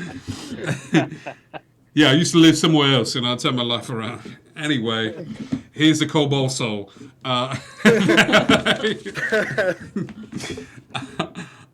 Toss a coin to your tour guide, Sewer of Plenty. You know what? Thomas only tours sewers. Although I'm doing the finest sewers. Although I'm giving you DM inspiration for that. Toss a coin to your tour guide, Sewer of Plenty. Nice. So yep. Both gotten DM inspiration from just puns. I'm an easy man. I'm an easy DM. Yeah, you guys find yourselves below a ladder that leads up into what you believe to be the sewers of the castle, or the dungeons of the castle. Who's taken their first climb up this ladder? It's about like 20 feet, or who's gonna fly up there? Mandrake, you seem to be the most adept at making sure that this door stays open for us. True. I'm happy to fly up and check out and see if it opens on its own, or if we're going to need to find a new creative way to get through it. I mean, of course, I could always disintegrate whatever is in our way. Let's save the disintegrate option for the I know. real problem. It's just a really good spell. I enjoy it. I don't disagree. I've seen it work. It's terrifying. Disintegration's like addiction. You always want to keep going at. Okay, that's a quote for us. Yeah, somebody write that down, please, and we'll post it in the Discord. Just clip that. Thank you so much. Yeah, thank you so much. Alec, could you do me a solid, buddy? So Thor, you're flying up there? Sure, I'll fly up there. Is there like a door, a trap door? So it's actually a circular hatch. Think like I don't know, like a what is it called? Like a bulkhead? Think like BioShock. But circling this particular like circular hatch are arcane symbols. Give me an Arcana check as you are up there. It's better than a nat 1. That's 22. Here's the deal. Here on Indigo Chameleon, we have eliminated wild magic surges by you, the player. However, you recognize a little bit of this Arcana, the symbols, as a bit of a font for wild magic. You don't know exactly what the symbols do, but it taps into some pretty chaotic magic. Okay. Do I recognize being as in tune with wild magic as I am? Do I recognize any of this? Oh, considering that my whole life is wild magic. Yeah, actually, yeah. What did you get? It was a 22. A 22. This is the largest concentration of wild magic that you somebody opening this door from the other side is going to get hit with like a barrel to the chest of wild magic. From the other side, but not from our side? From your side. From our side, it's a preventative, but you don't know why, but chaos magic was used to lock it from the other side and dissuade any that might do it. Think we have an electric fence, but we need to charge it because we don't know when we're going to get back down in here and charge it. So it's just chock-a-block filled with wild magics, kind of swirling around where these arcane symbols are. Got it. Do I hear anything if I'm listening through? Can I hear anything on the other side of this? Give me a perception Space? check. Thoe looks a little concerned from where you guys are. But not as concerned as most of you would look in the same exact position. 13. You would with 13. Can I assist if I know that she's actually kind of like trying to? No, because she's Far flown. away. She's flown up. She's got her ear. How far up are we? Like 30 feet? I'd say 30 feet. 30 feet. You would hear soft sobbing. Ooh. Can't tell if it's a male or a female soft sobbing, but from the other side of this, from wherever this exits out, you would hear like soft sobbing. Oh. Okay. Gosh. I'm going to fly back down and I'm going to give them the information so that I can, in a quiet way, so as not to be heard up above about the whole wild magic thing. But I think I want to try to talk to the other person on the other side, because they might be able to help us get through. What about Trovik? Trovik can put a door, yes. I can, but that would still impede with the wild magic. Nyx, would you be able to disperse this? Can I see? How about this? You guys are so filled with magical items. Nobody brought a torch. You have god-killing weapons on you, but nobody brought a tinderbox and like. I have one. I have a torch. I do. I have 10. This is insane to me. You are unto gods when it comes to the power department. Everyone's like, did anybody bring a maglite with them? Perhaps. Sure. Now that Edgar's bringing out a torch. Now that the torch is lit, you could see up a little ways, and Thoe flies back down and it kind of explains the situation. You would see swirling green energies in the form of arcane symbols that do this. Normally, glyphs, when they're on an object, they're there. You would see the glyph on the object. When Thoe's like, oh man, this thing looks like wild magic, the more you look at it, the more it's like you're looking at one of those Magic Eye posters. That hurts your eyes because as you look at it, you fall deeper and deeper and deeper and deeper into it. Oh gosh. How bad of an idea would it be to try and dispel this? Well, the options are either to dispel it or someone is going through it. So... And, I mean, honestly, I'm happy to go through it. I've had enough wild magic hit me in my life that I'm kind of used to it. But I think maybe talking to the person on the other side might be a possibility. Might just say that we should exhaust all our options, and that seems fair enough. If not, I volunteer to go through. Legend Hillary says, love you, Wonder Crew. And Moswald, as the perpetual devil on everyone's shoulder, has just pledged 500 bits and said, do it, go through it. There we go. Moz. I think perhaps stealth is our best option here. If you can address whoever it is up there, then... Okay. And if not, we stealthily go through the wild magic portal. That's awesome. It won't see us. If we tiptoe through the fireball, maybe the fireball will let us go. It's these cans. Somebody's angry at these cans. I didn't say how high was their stealth roll. I said I cast fireball. I want to do this. I'm going to reward this because I like where everybody's head is at right now. Thoe, do me a favor.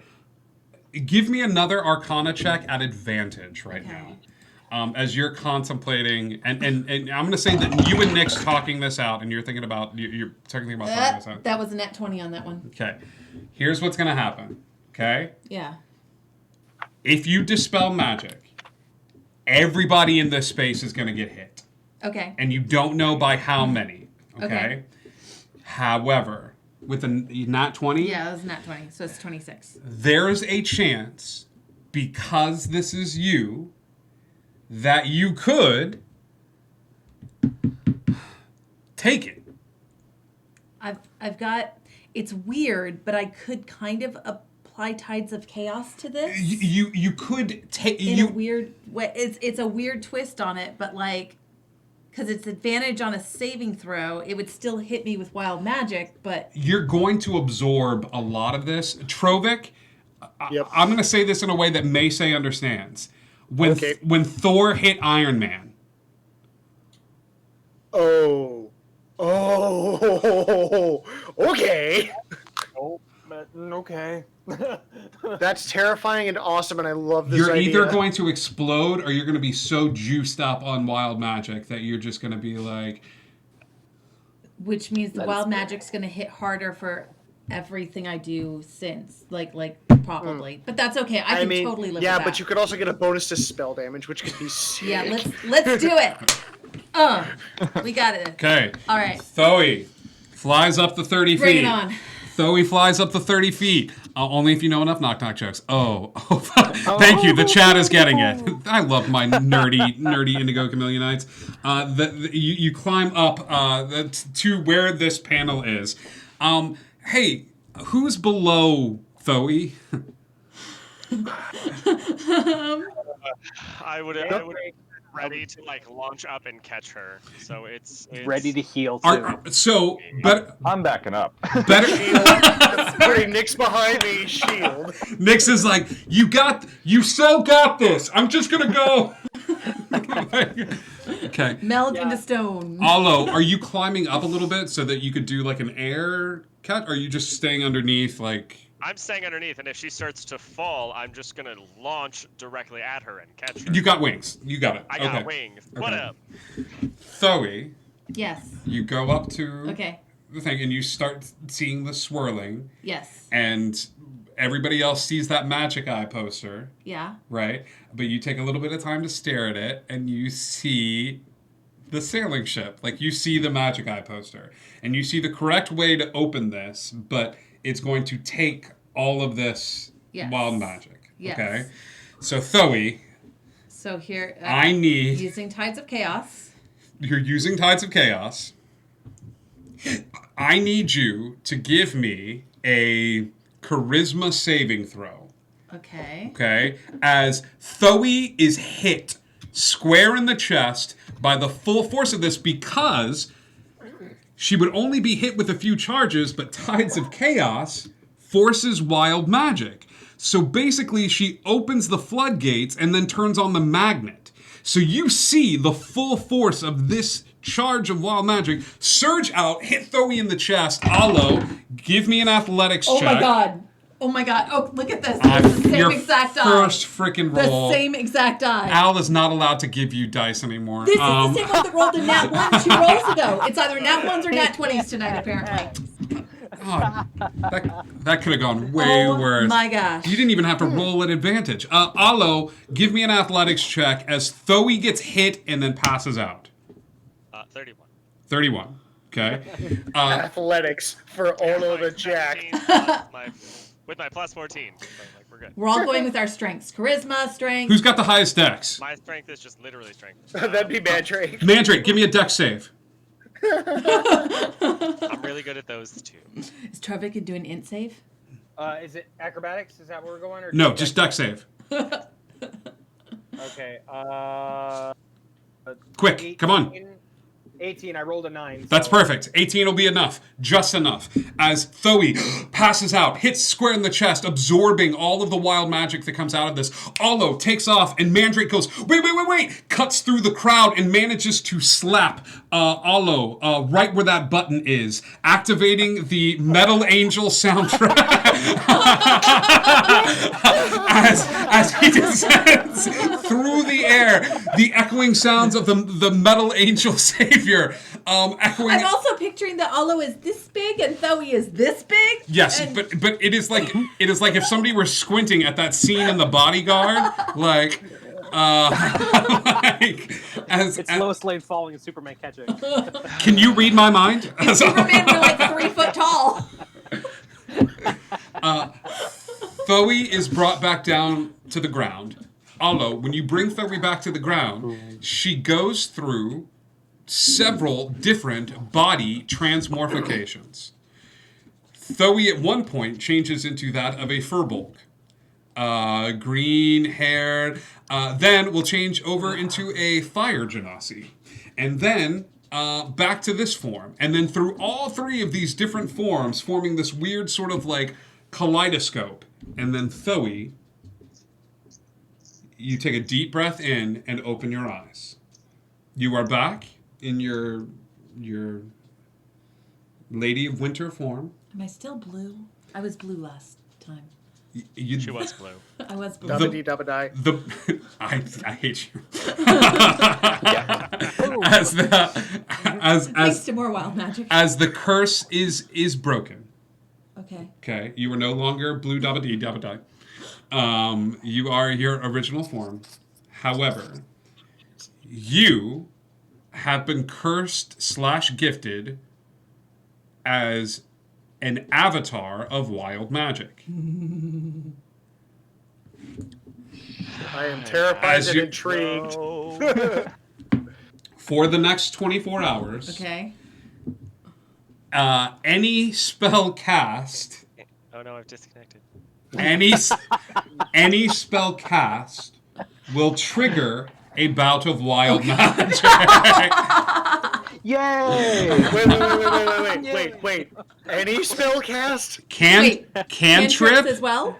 Cantrip spell any spell cast, Including cantrips. including Oh, cantrips. God. Just her spells, right? Just her spells. It's me. Just her spells. Okay. As Thoey begins to vibrate, like Thoey just looks like she's had a coffee drink that Alcabooz, Bender, and Magnoth work together on, and it's some abomination that Starbucks doesn't want you to see. Instead of creamer, we used Red Bull. Like it's bad. Like she's just standing here. The whole party's gonna be like, Thoey, we think you should work on that side of the castle. And we're gonna work on this side of the castle. We love you so much. You stay over there with like 120 feet, like 120, right? Like. Thoey, at one point, you also decide to test the limitations, and away from the group, finger guns it. Okay.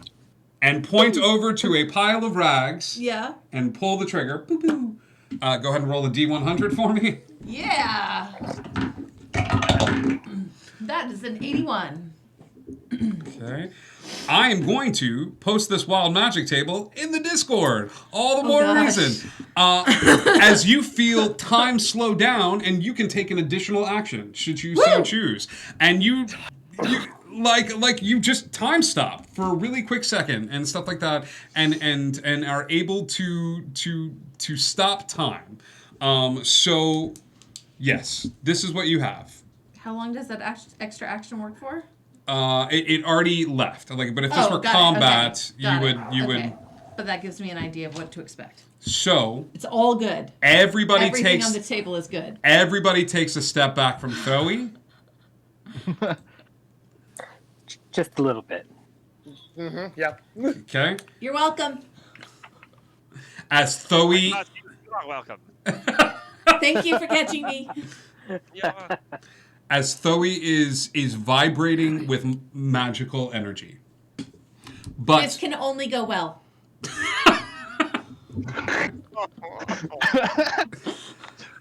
Alo looks fine. Somewhere in a distant plane, you hear crying. Is it Magnoth Redux? You don't know who it is, but they're crying. Technically, it's canon that he's dead in this world, so. You just hear a soft voice echo in your ears. Players don't like it when you do that. Just. I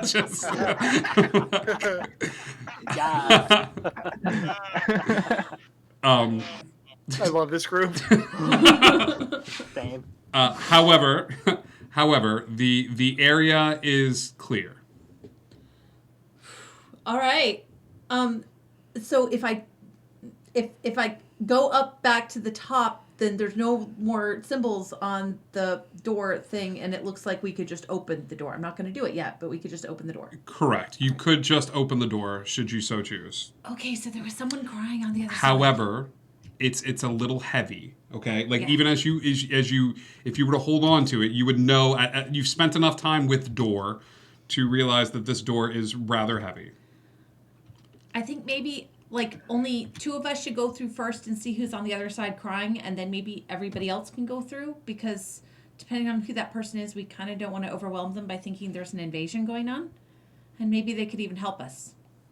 Well, if it's my sister, Then you should probably go through. And That's good. maybe Olo, because he's super Nope. strong and that Yeah, not a bad idea. really heavy. Oh, what about the charming one? Oh, Mandrake, you can go then. Well, I mean, I do have the hat, and I'll start up. Wowie wawa. It's nice. Okay, Mandrake, I never thought I would say this, and I used to have confidence that you would fail these. Give me a strength check as you get up. Now that you are wearing the bells. Got it. Heads up, everybody in the chat that's watching, the Center for Characters in our Discord has the new improved Wild Magic table. Just gonna have a quick look at that. The Center for Character Building has the new Wild Magic table. A little bit of bad, a little bit of good. I'm hoping for a nat 1. I'm specifically not going to look at it because I don't want to know. Yeah. Okay, so I rolled a 20, not that. 20 not. With a little bit of time, you are able to. It's been quite some time, Mandrake, since this particular door was opened. Okay, so it's rusted shut, but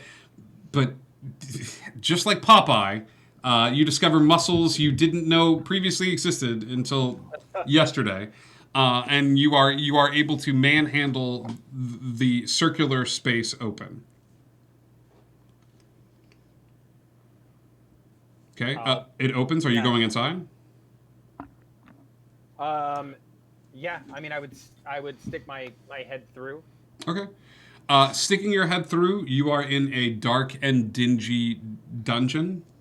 The walls are mildewed.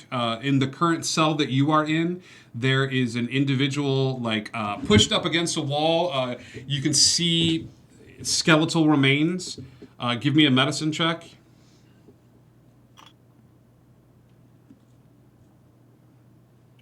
Medicine, 12. This person's been dead for about a year. Who was ever in this cell has been dead for about a year. That's all you can determine. You don't know how they died. You don't know what happened, but the remains are there, and it's just kind of leaning up against the wall, like the mouth open in this odd dark grin on their face. Okay. I will look at. Do I recognize anything about the one who's crying? Okay. Can I see her? You just stuck your head out and are looking around. Are you coming out of the cell and kind of looking around a little bit? I would try to do that as stealthily as possible, but yes. Okay. Perception check.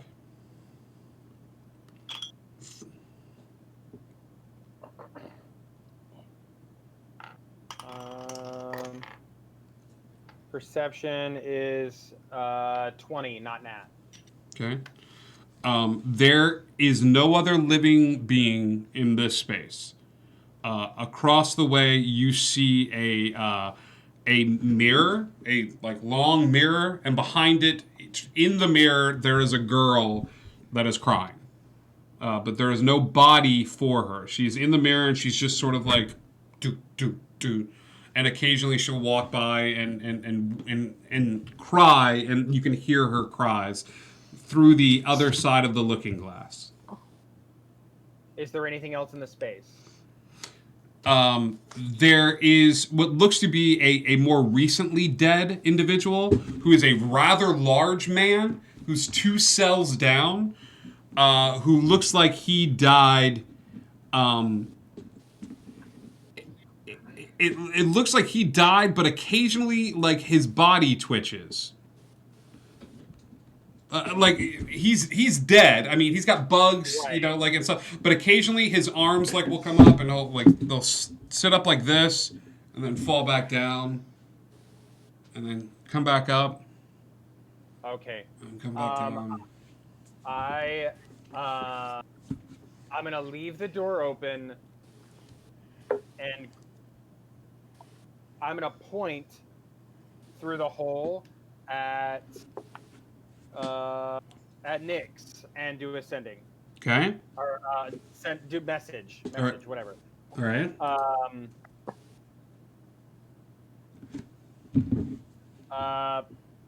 Looking glass, girl crying inside. Corpses appear to still be moving. 11. And I'm still down there with everyone, so I'll relay that and then start climbing up the ladder. Okay. I'm gonna wait until he's almost at the top and then just shoot by him. Without I'm excited, okay? I've got without ceremony, Nyx, right before you get to the top, you just see a yeet as like Alo goes as Alo goes past and flies past you. You are all greeted to these same images. However, Nyx, you recognize your sister trapped behind this mirror on the other side. And you would also recognize the usurper to the throne as the dead man 2 cells down that occasionally twitches. Trovik, this is the same individual that you saw shoved the clockwork heart inside. Fredrin Dance. Okay.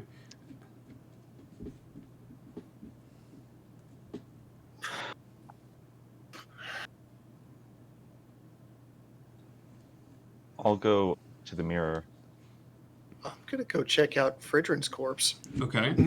Give me an investigation check. The cell is locked, Trovik, so unless you have a ways in, you may need to borrow a little bit of help.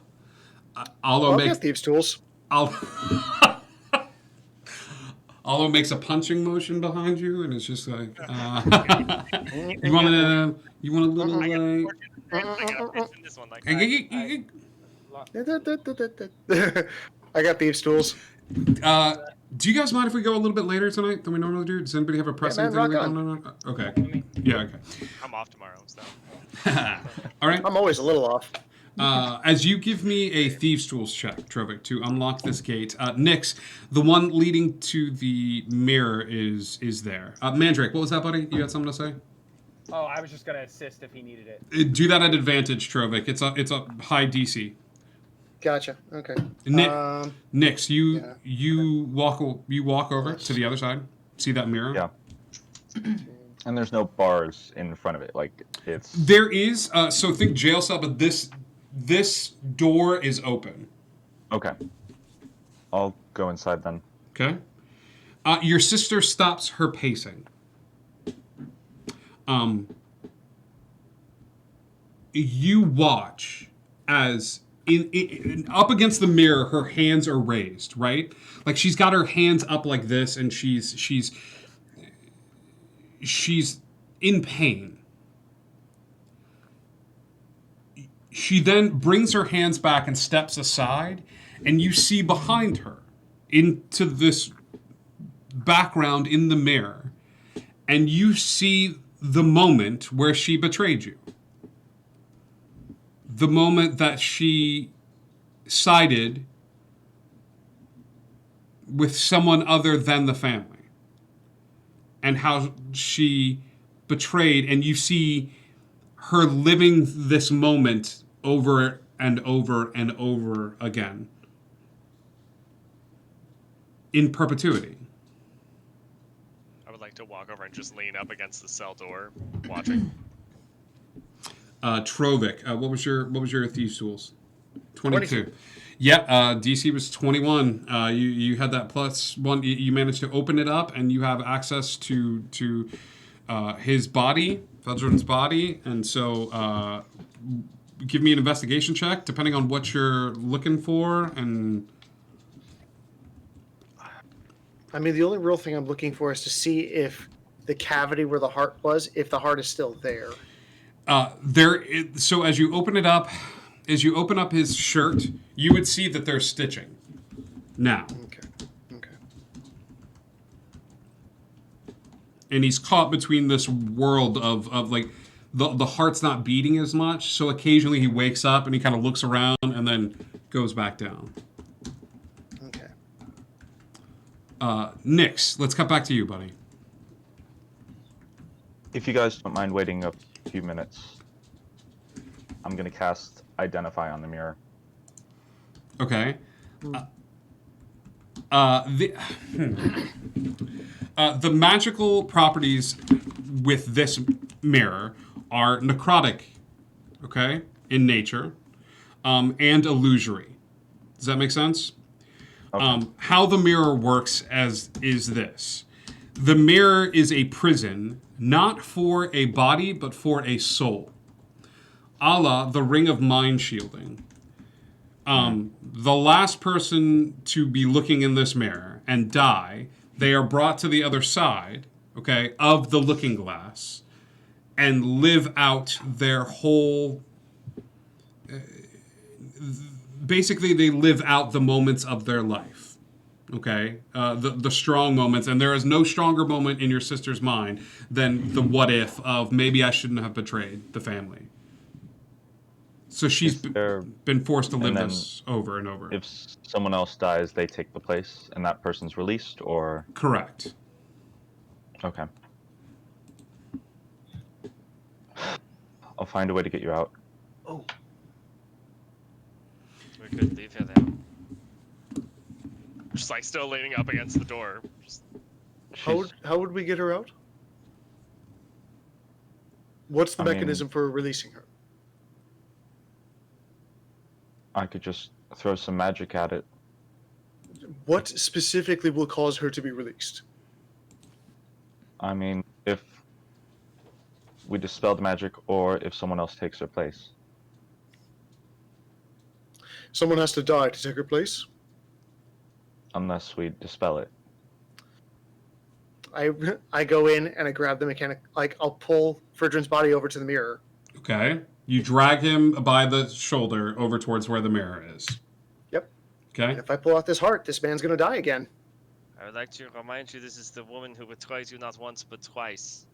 Decided someone else came for the throne and said to me, who was she hired to find you, that there was no interest in finding you anymore. She wanted nothing to do with you, in fact. Her exact words.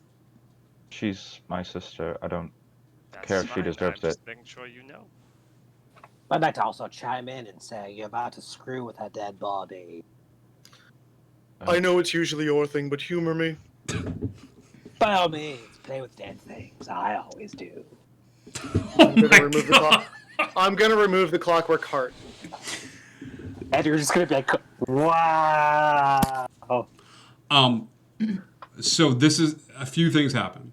As Trovik goes about removing the clockwork heart, taking out the incisions, your sister is going to see what's happening, and she's going to breathe heavily on the glass. She's going to fog the mirror. Okay? Okay. And right before the heart is removed, she's going to hold a hand up to Trovik. And in the fogged up glass of the mirror, draw a heart. And just put a hand up. Point at the heart? No. As if to say, I love you. Okay.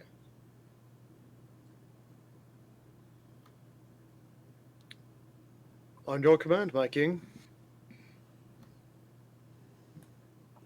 The heart is... God, I didn't imagine this happening. I thought this mirror was... This is... okay, this is too good, and I couldn't have come up with it. It had to be you guys. The heart is removed. her soul is released from the mirror or Alice's looking glass. As it's removed from Alice's looking glass, there is a switch as a rather large man appears on the other side of this mirror and looks at you, and he's got anger in his eyes, and he starts pounding on the glass. He sees his body, and he sees Trovik kind of holding up the clockwork heart in his hand. And Nyx, he has nothing but anger in his heart and fear for you. Mandrake, you see the man that killed your mother and father.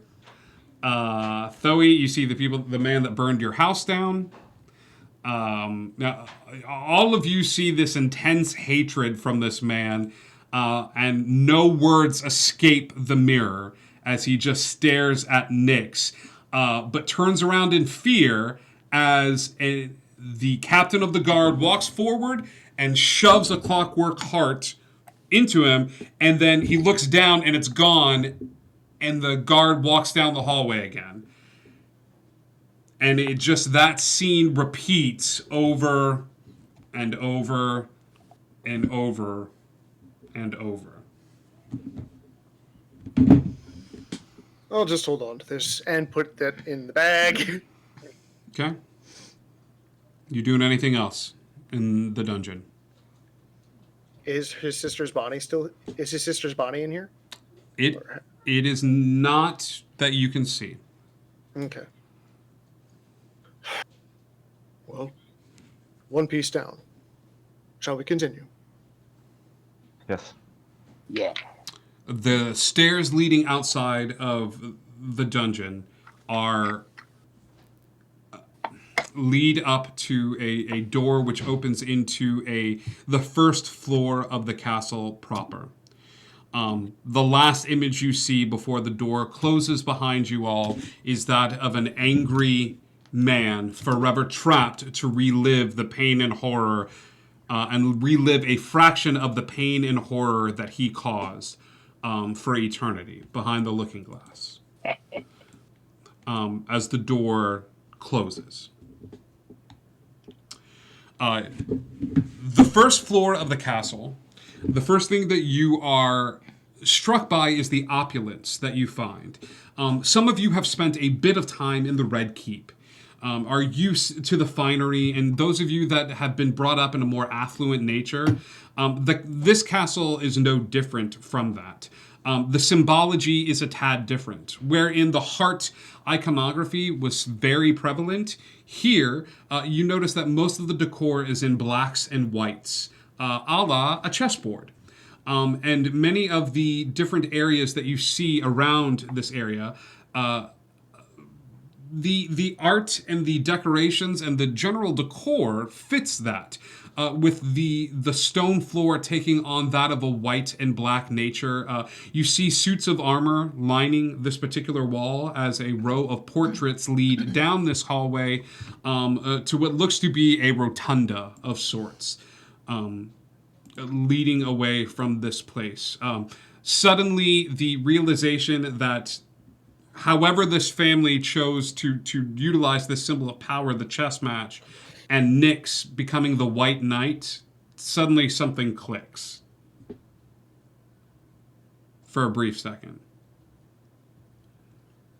So, outside of the dungeon, a row of portraits alongside the hall that lead to a rotunda space.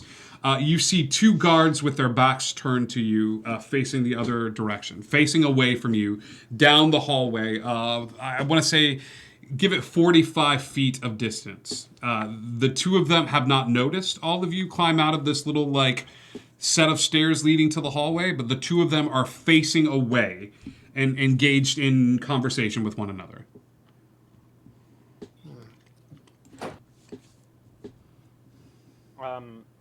I will message Nyx again.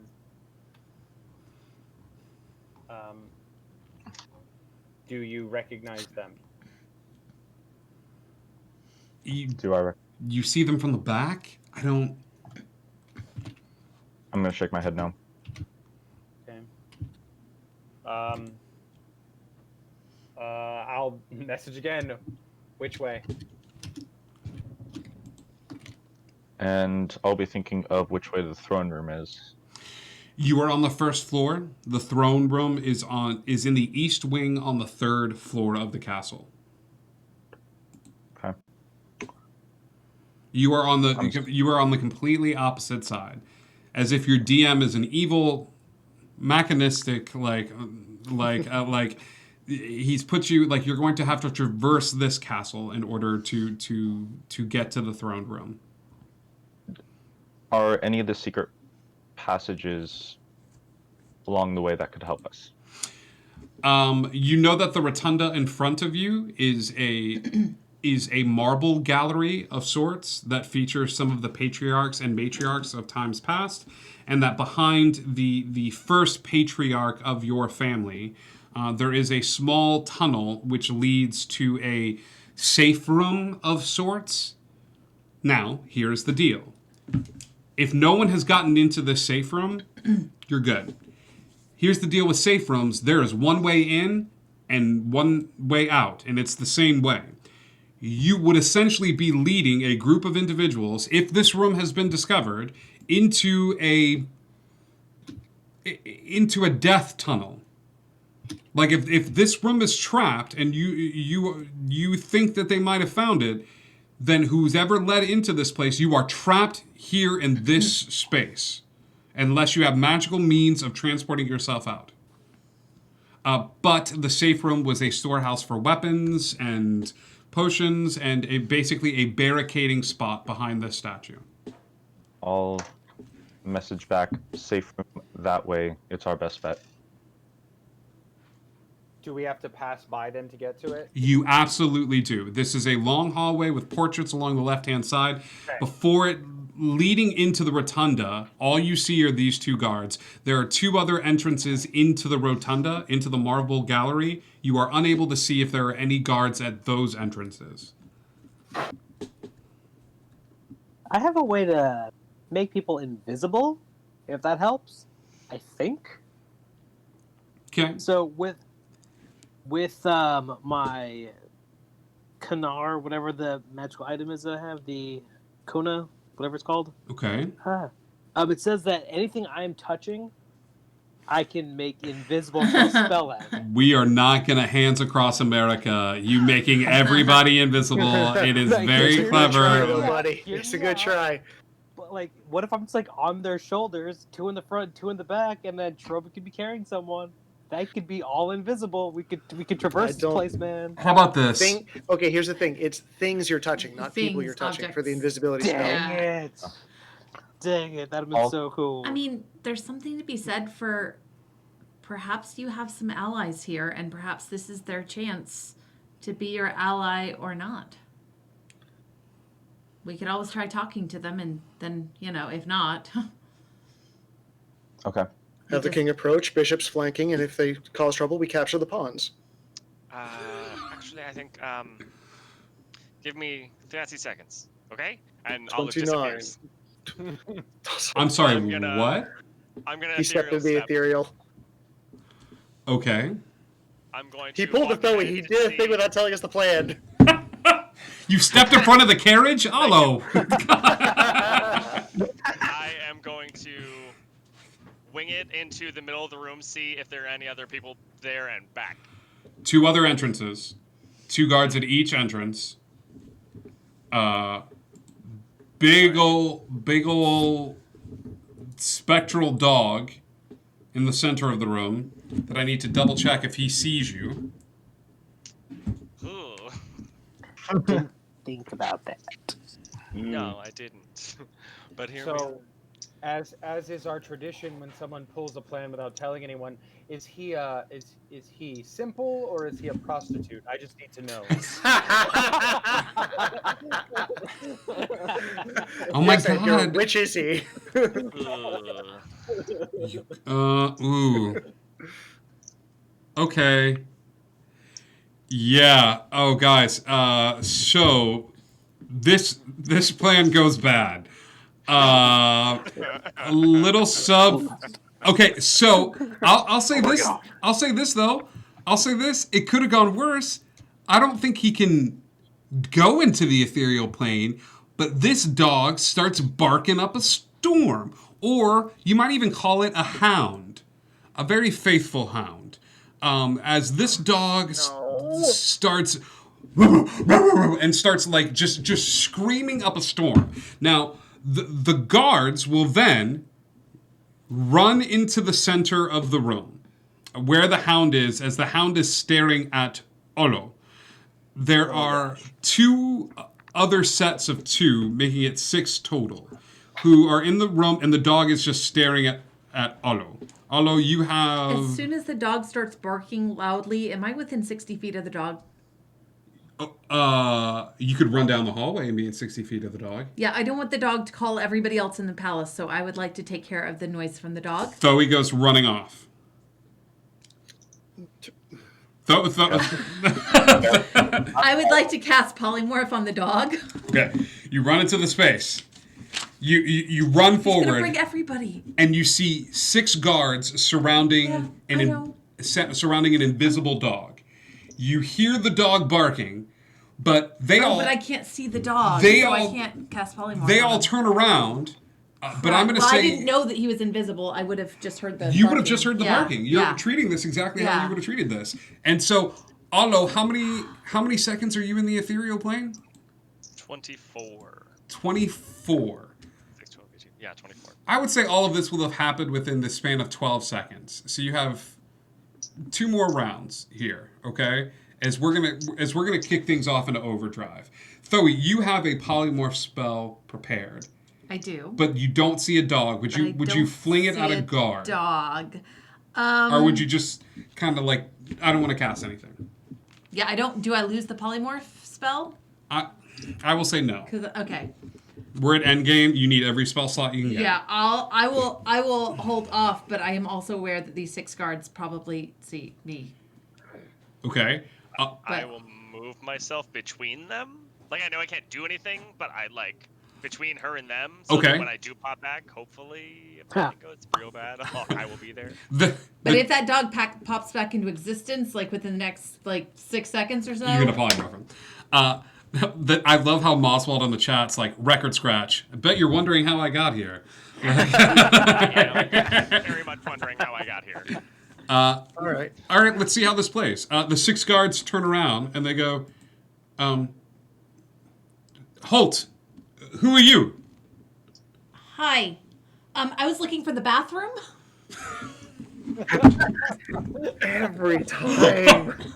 I mean, it's a classic, but geez. The loo, the bog, the head. Give me a deception check, please. Good to be a sorcerer. 25.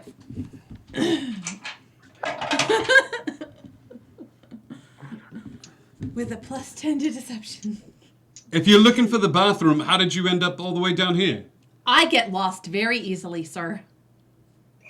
Well, all right, yeah. I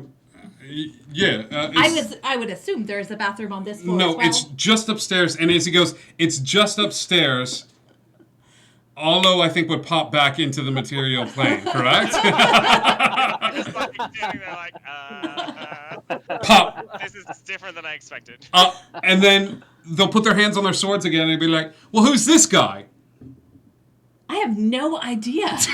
Give me another deception check. Wow. That's a 16. Who the bloody hell are you? She's looking for the bathroom. Oh, I'm just kidding. That's my friend. I was also looking for him, but I had to go to the bathroom much more. So I was looking for the bathroom first and then him. We're having a race to the bathroom because I said I could fly faster than her, but Yeah, it's really annoying. I have no idea where we are going. You two got lost. Because he does fly faster than me, but She said I do. Well, sometimes, but only inside. Outside, I'm faster. All right. What? You two head back upstairs and to the king's chambers. We know he's got unusual taste, but you two head upstairs, and then there's no bathrooms down here. Well, see, I was looking for wing-friendly bathrooms.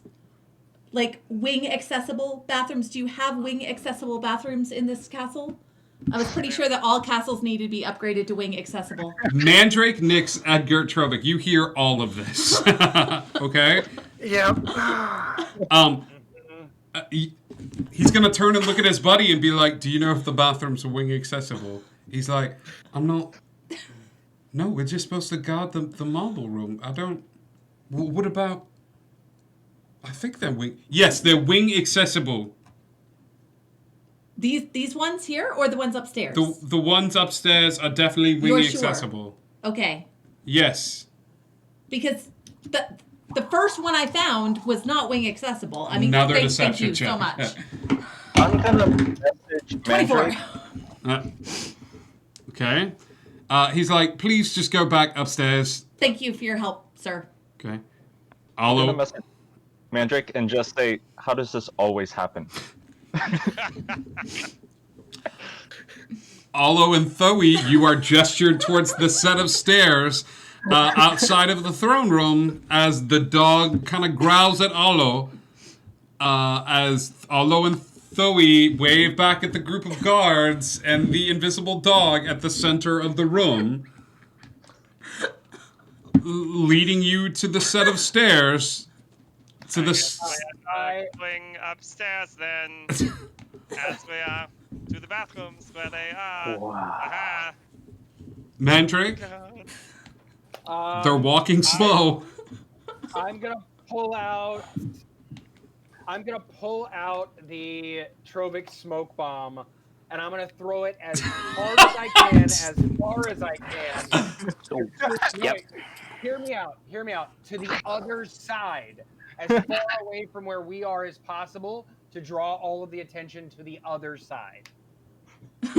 You're gonna throw a fog cloud at the other side of the room from where you were at. where Alo and Thoe are walking up the stairs.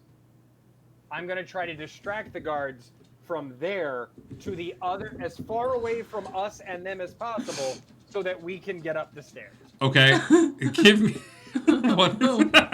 give me. You light the smoke bomb. I love it. Yeah. You activate the smoke bomb. It's literally all I have, you guys. I'm sorry. Give me. You're welcome. Give me an attack.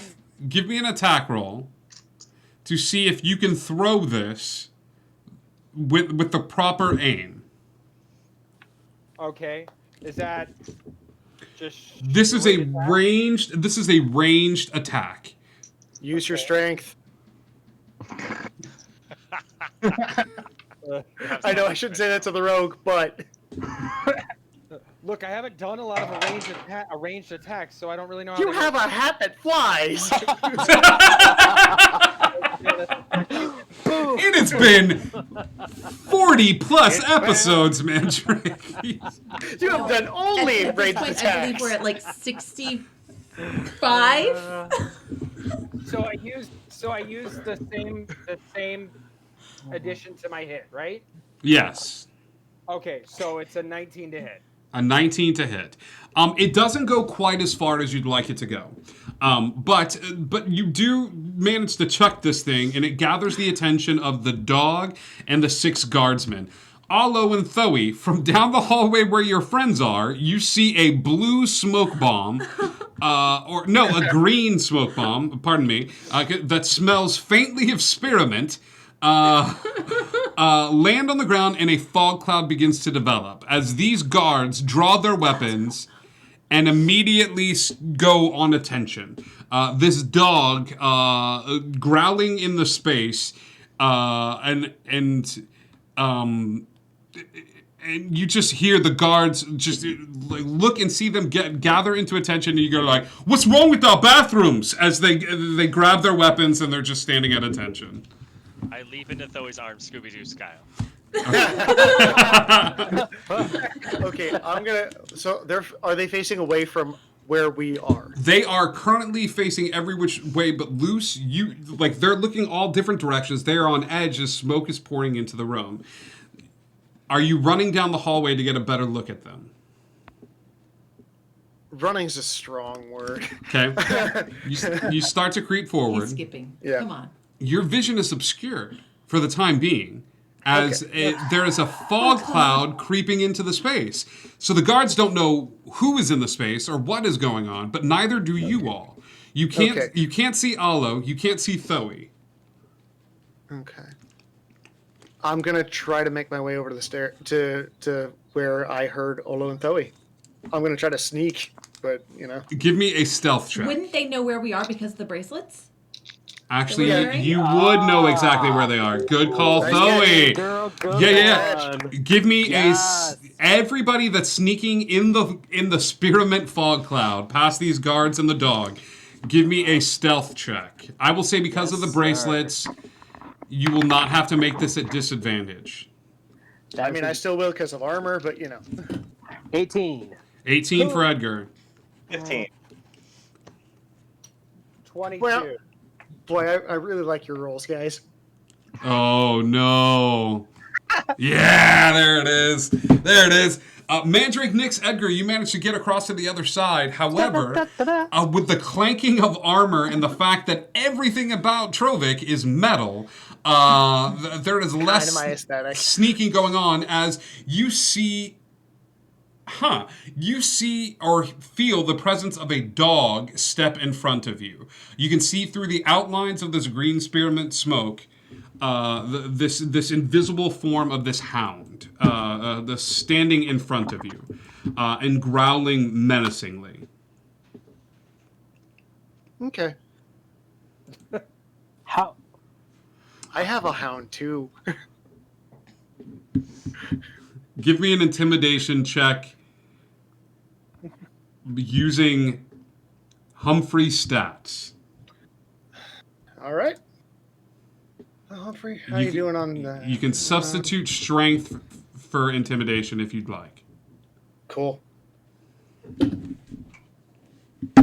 I mean, the substitution was appreciated, but unfortunately, Humphrey's not the strongest boy. Yeah. So that's a 9 on the die. Okay, it beats my 5.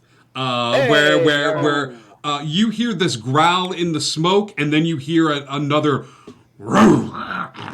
But this growl is accompanied by the little bit of clanging of metal as you hear another dog crying and skittering over to the corner as the guards in a state of confusion begin to circle about this space and you all head towards the stairs leading up to the second floor.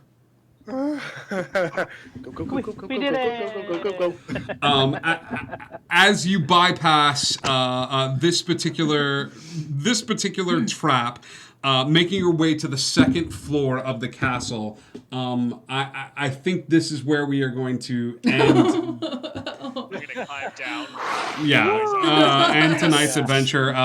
You guys did an amazing job. I also want to thank you all for officially breaking the record for number of viewers for an Indigo Chameleon stream. Yes. You guys are the best.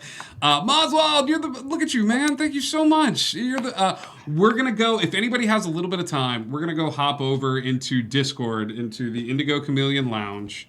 And anybody here that wants to come and hang out with us, please be sure to join the Discord and come and see us. We're just going to go talk, and we're going to turn our cameras on, and it's a little bit more of an informal sort of chance to hello, welcome back. Hey, but we're gonna go hang out there for a second. We're gonna go raid another channel right now. Go say hi to the Action Sturge. We haven't seen. Let's go say hi to the Action Sturge. We love you guys so much. Indigo Connect. Tune in next Tuesday for the last 2 episodes of Wonder. We love you guys so much. Indigo Connect, and hey, do you wonder? We love you guys so much. We'll see you very, very soon.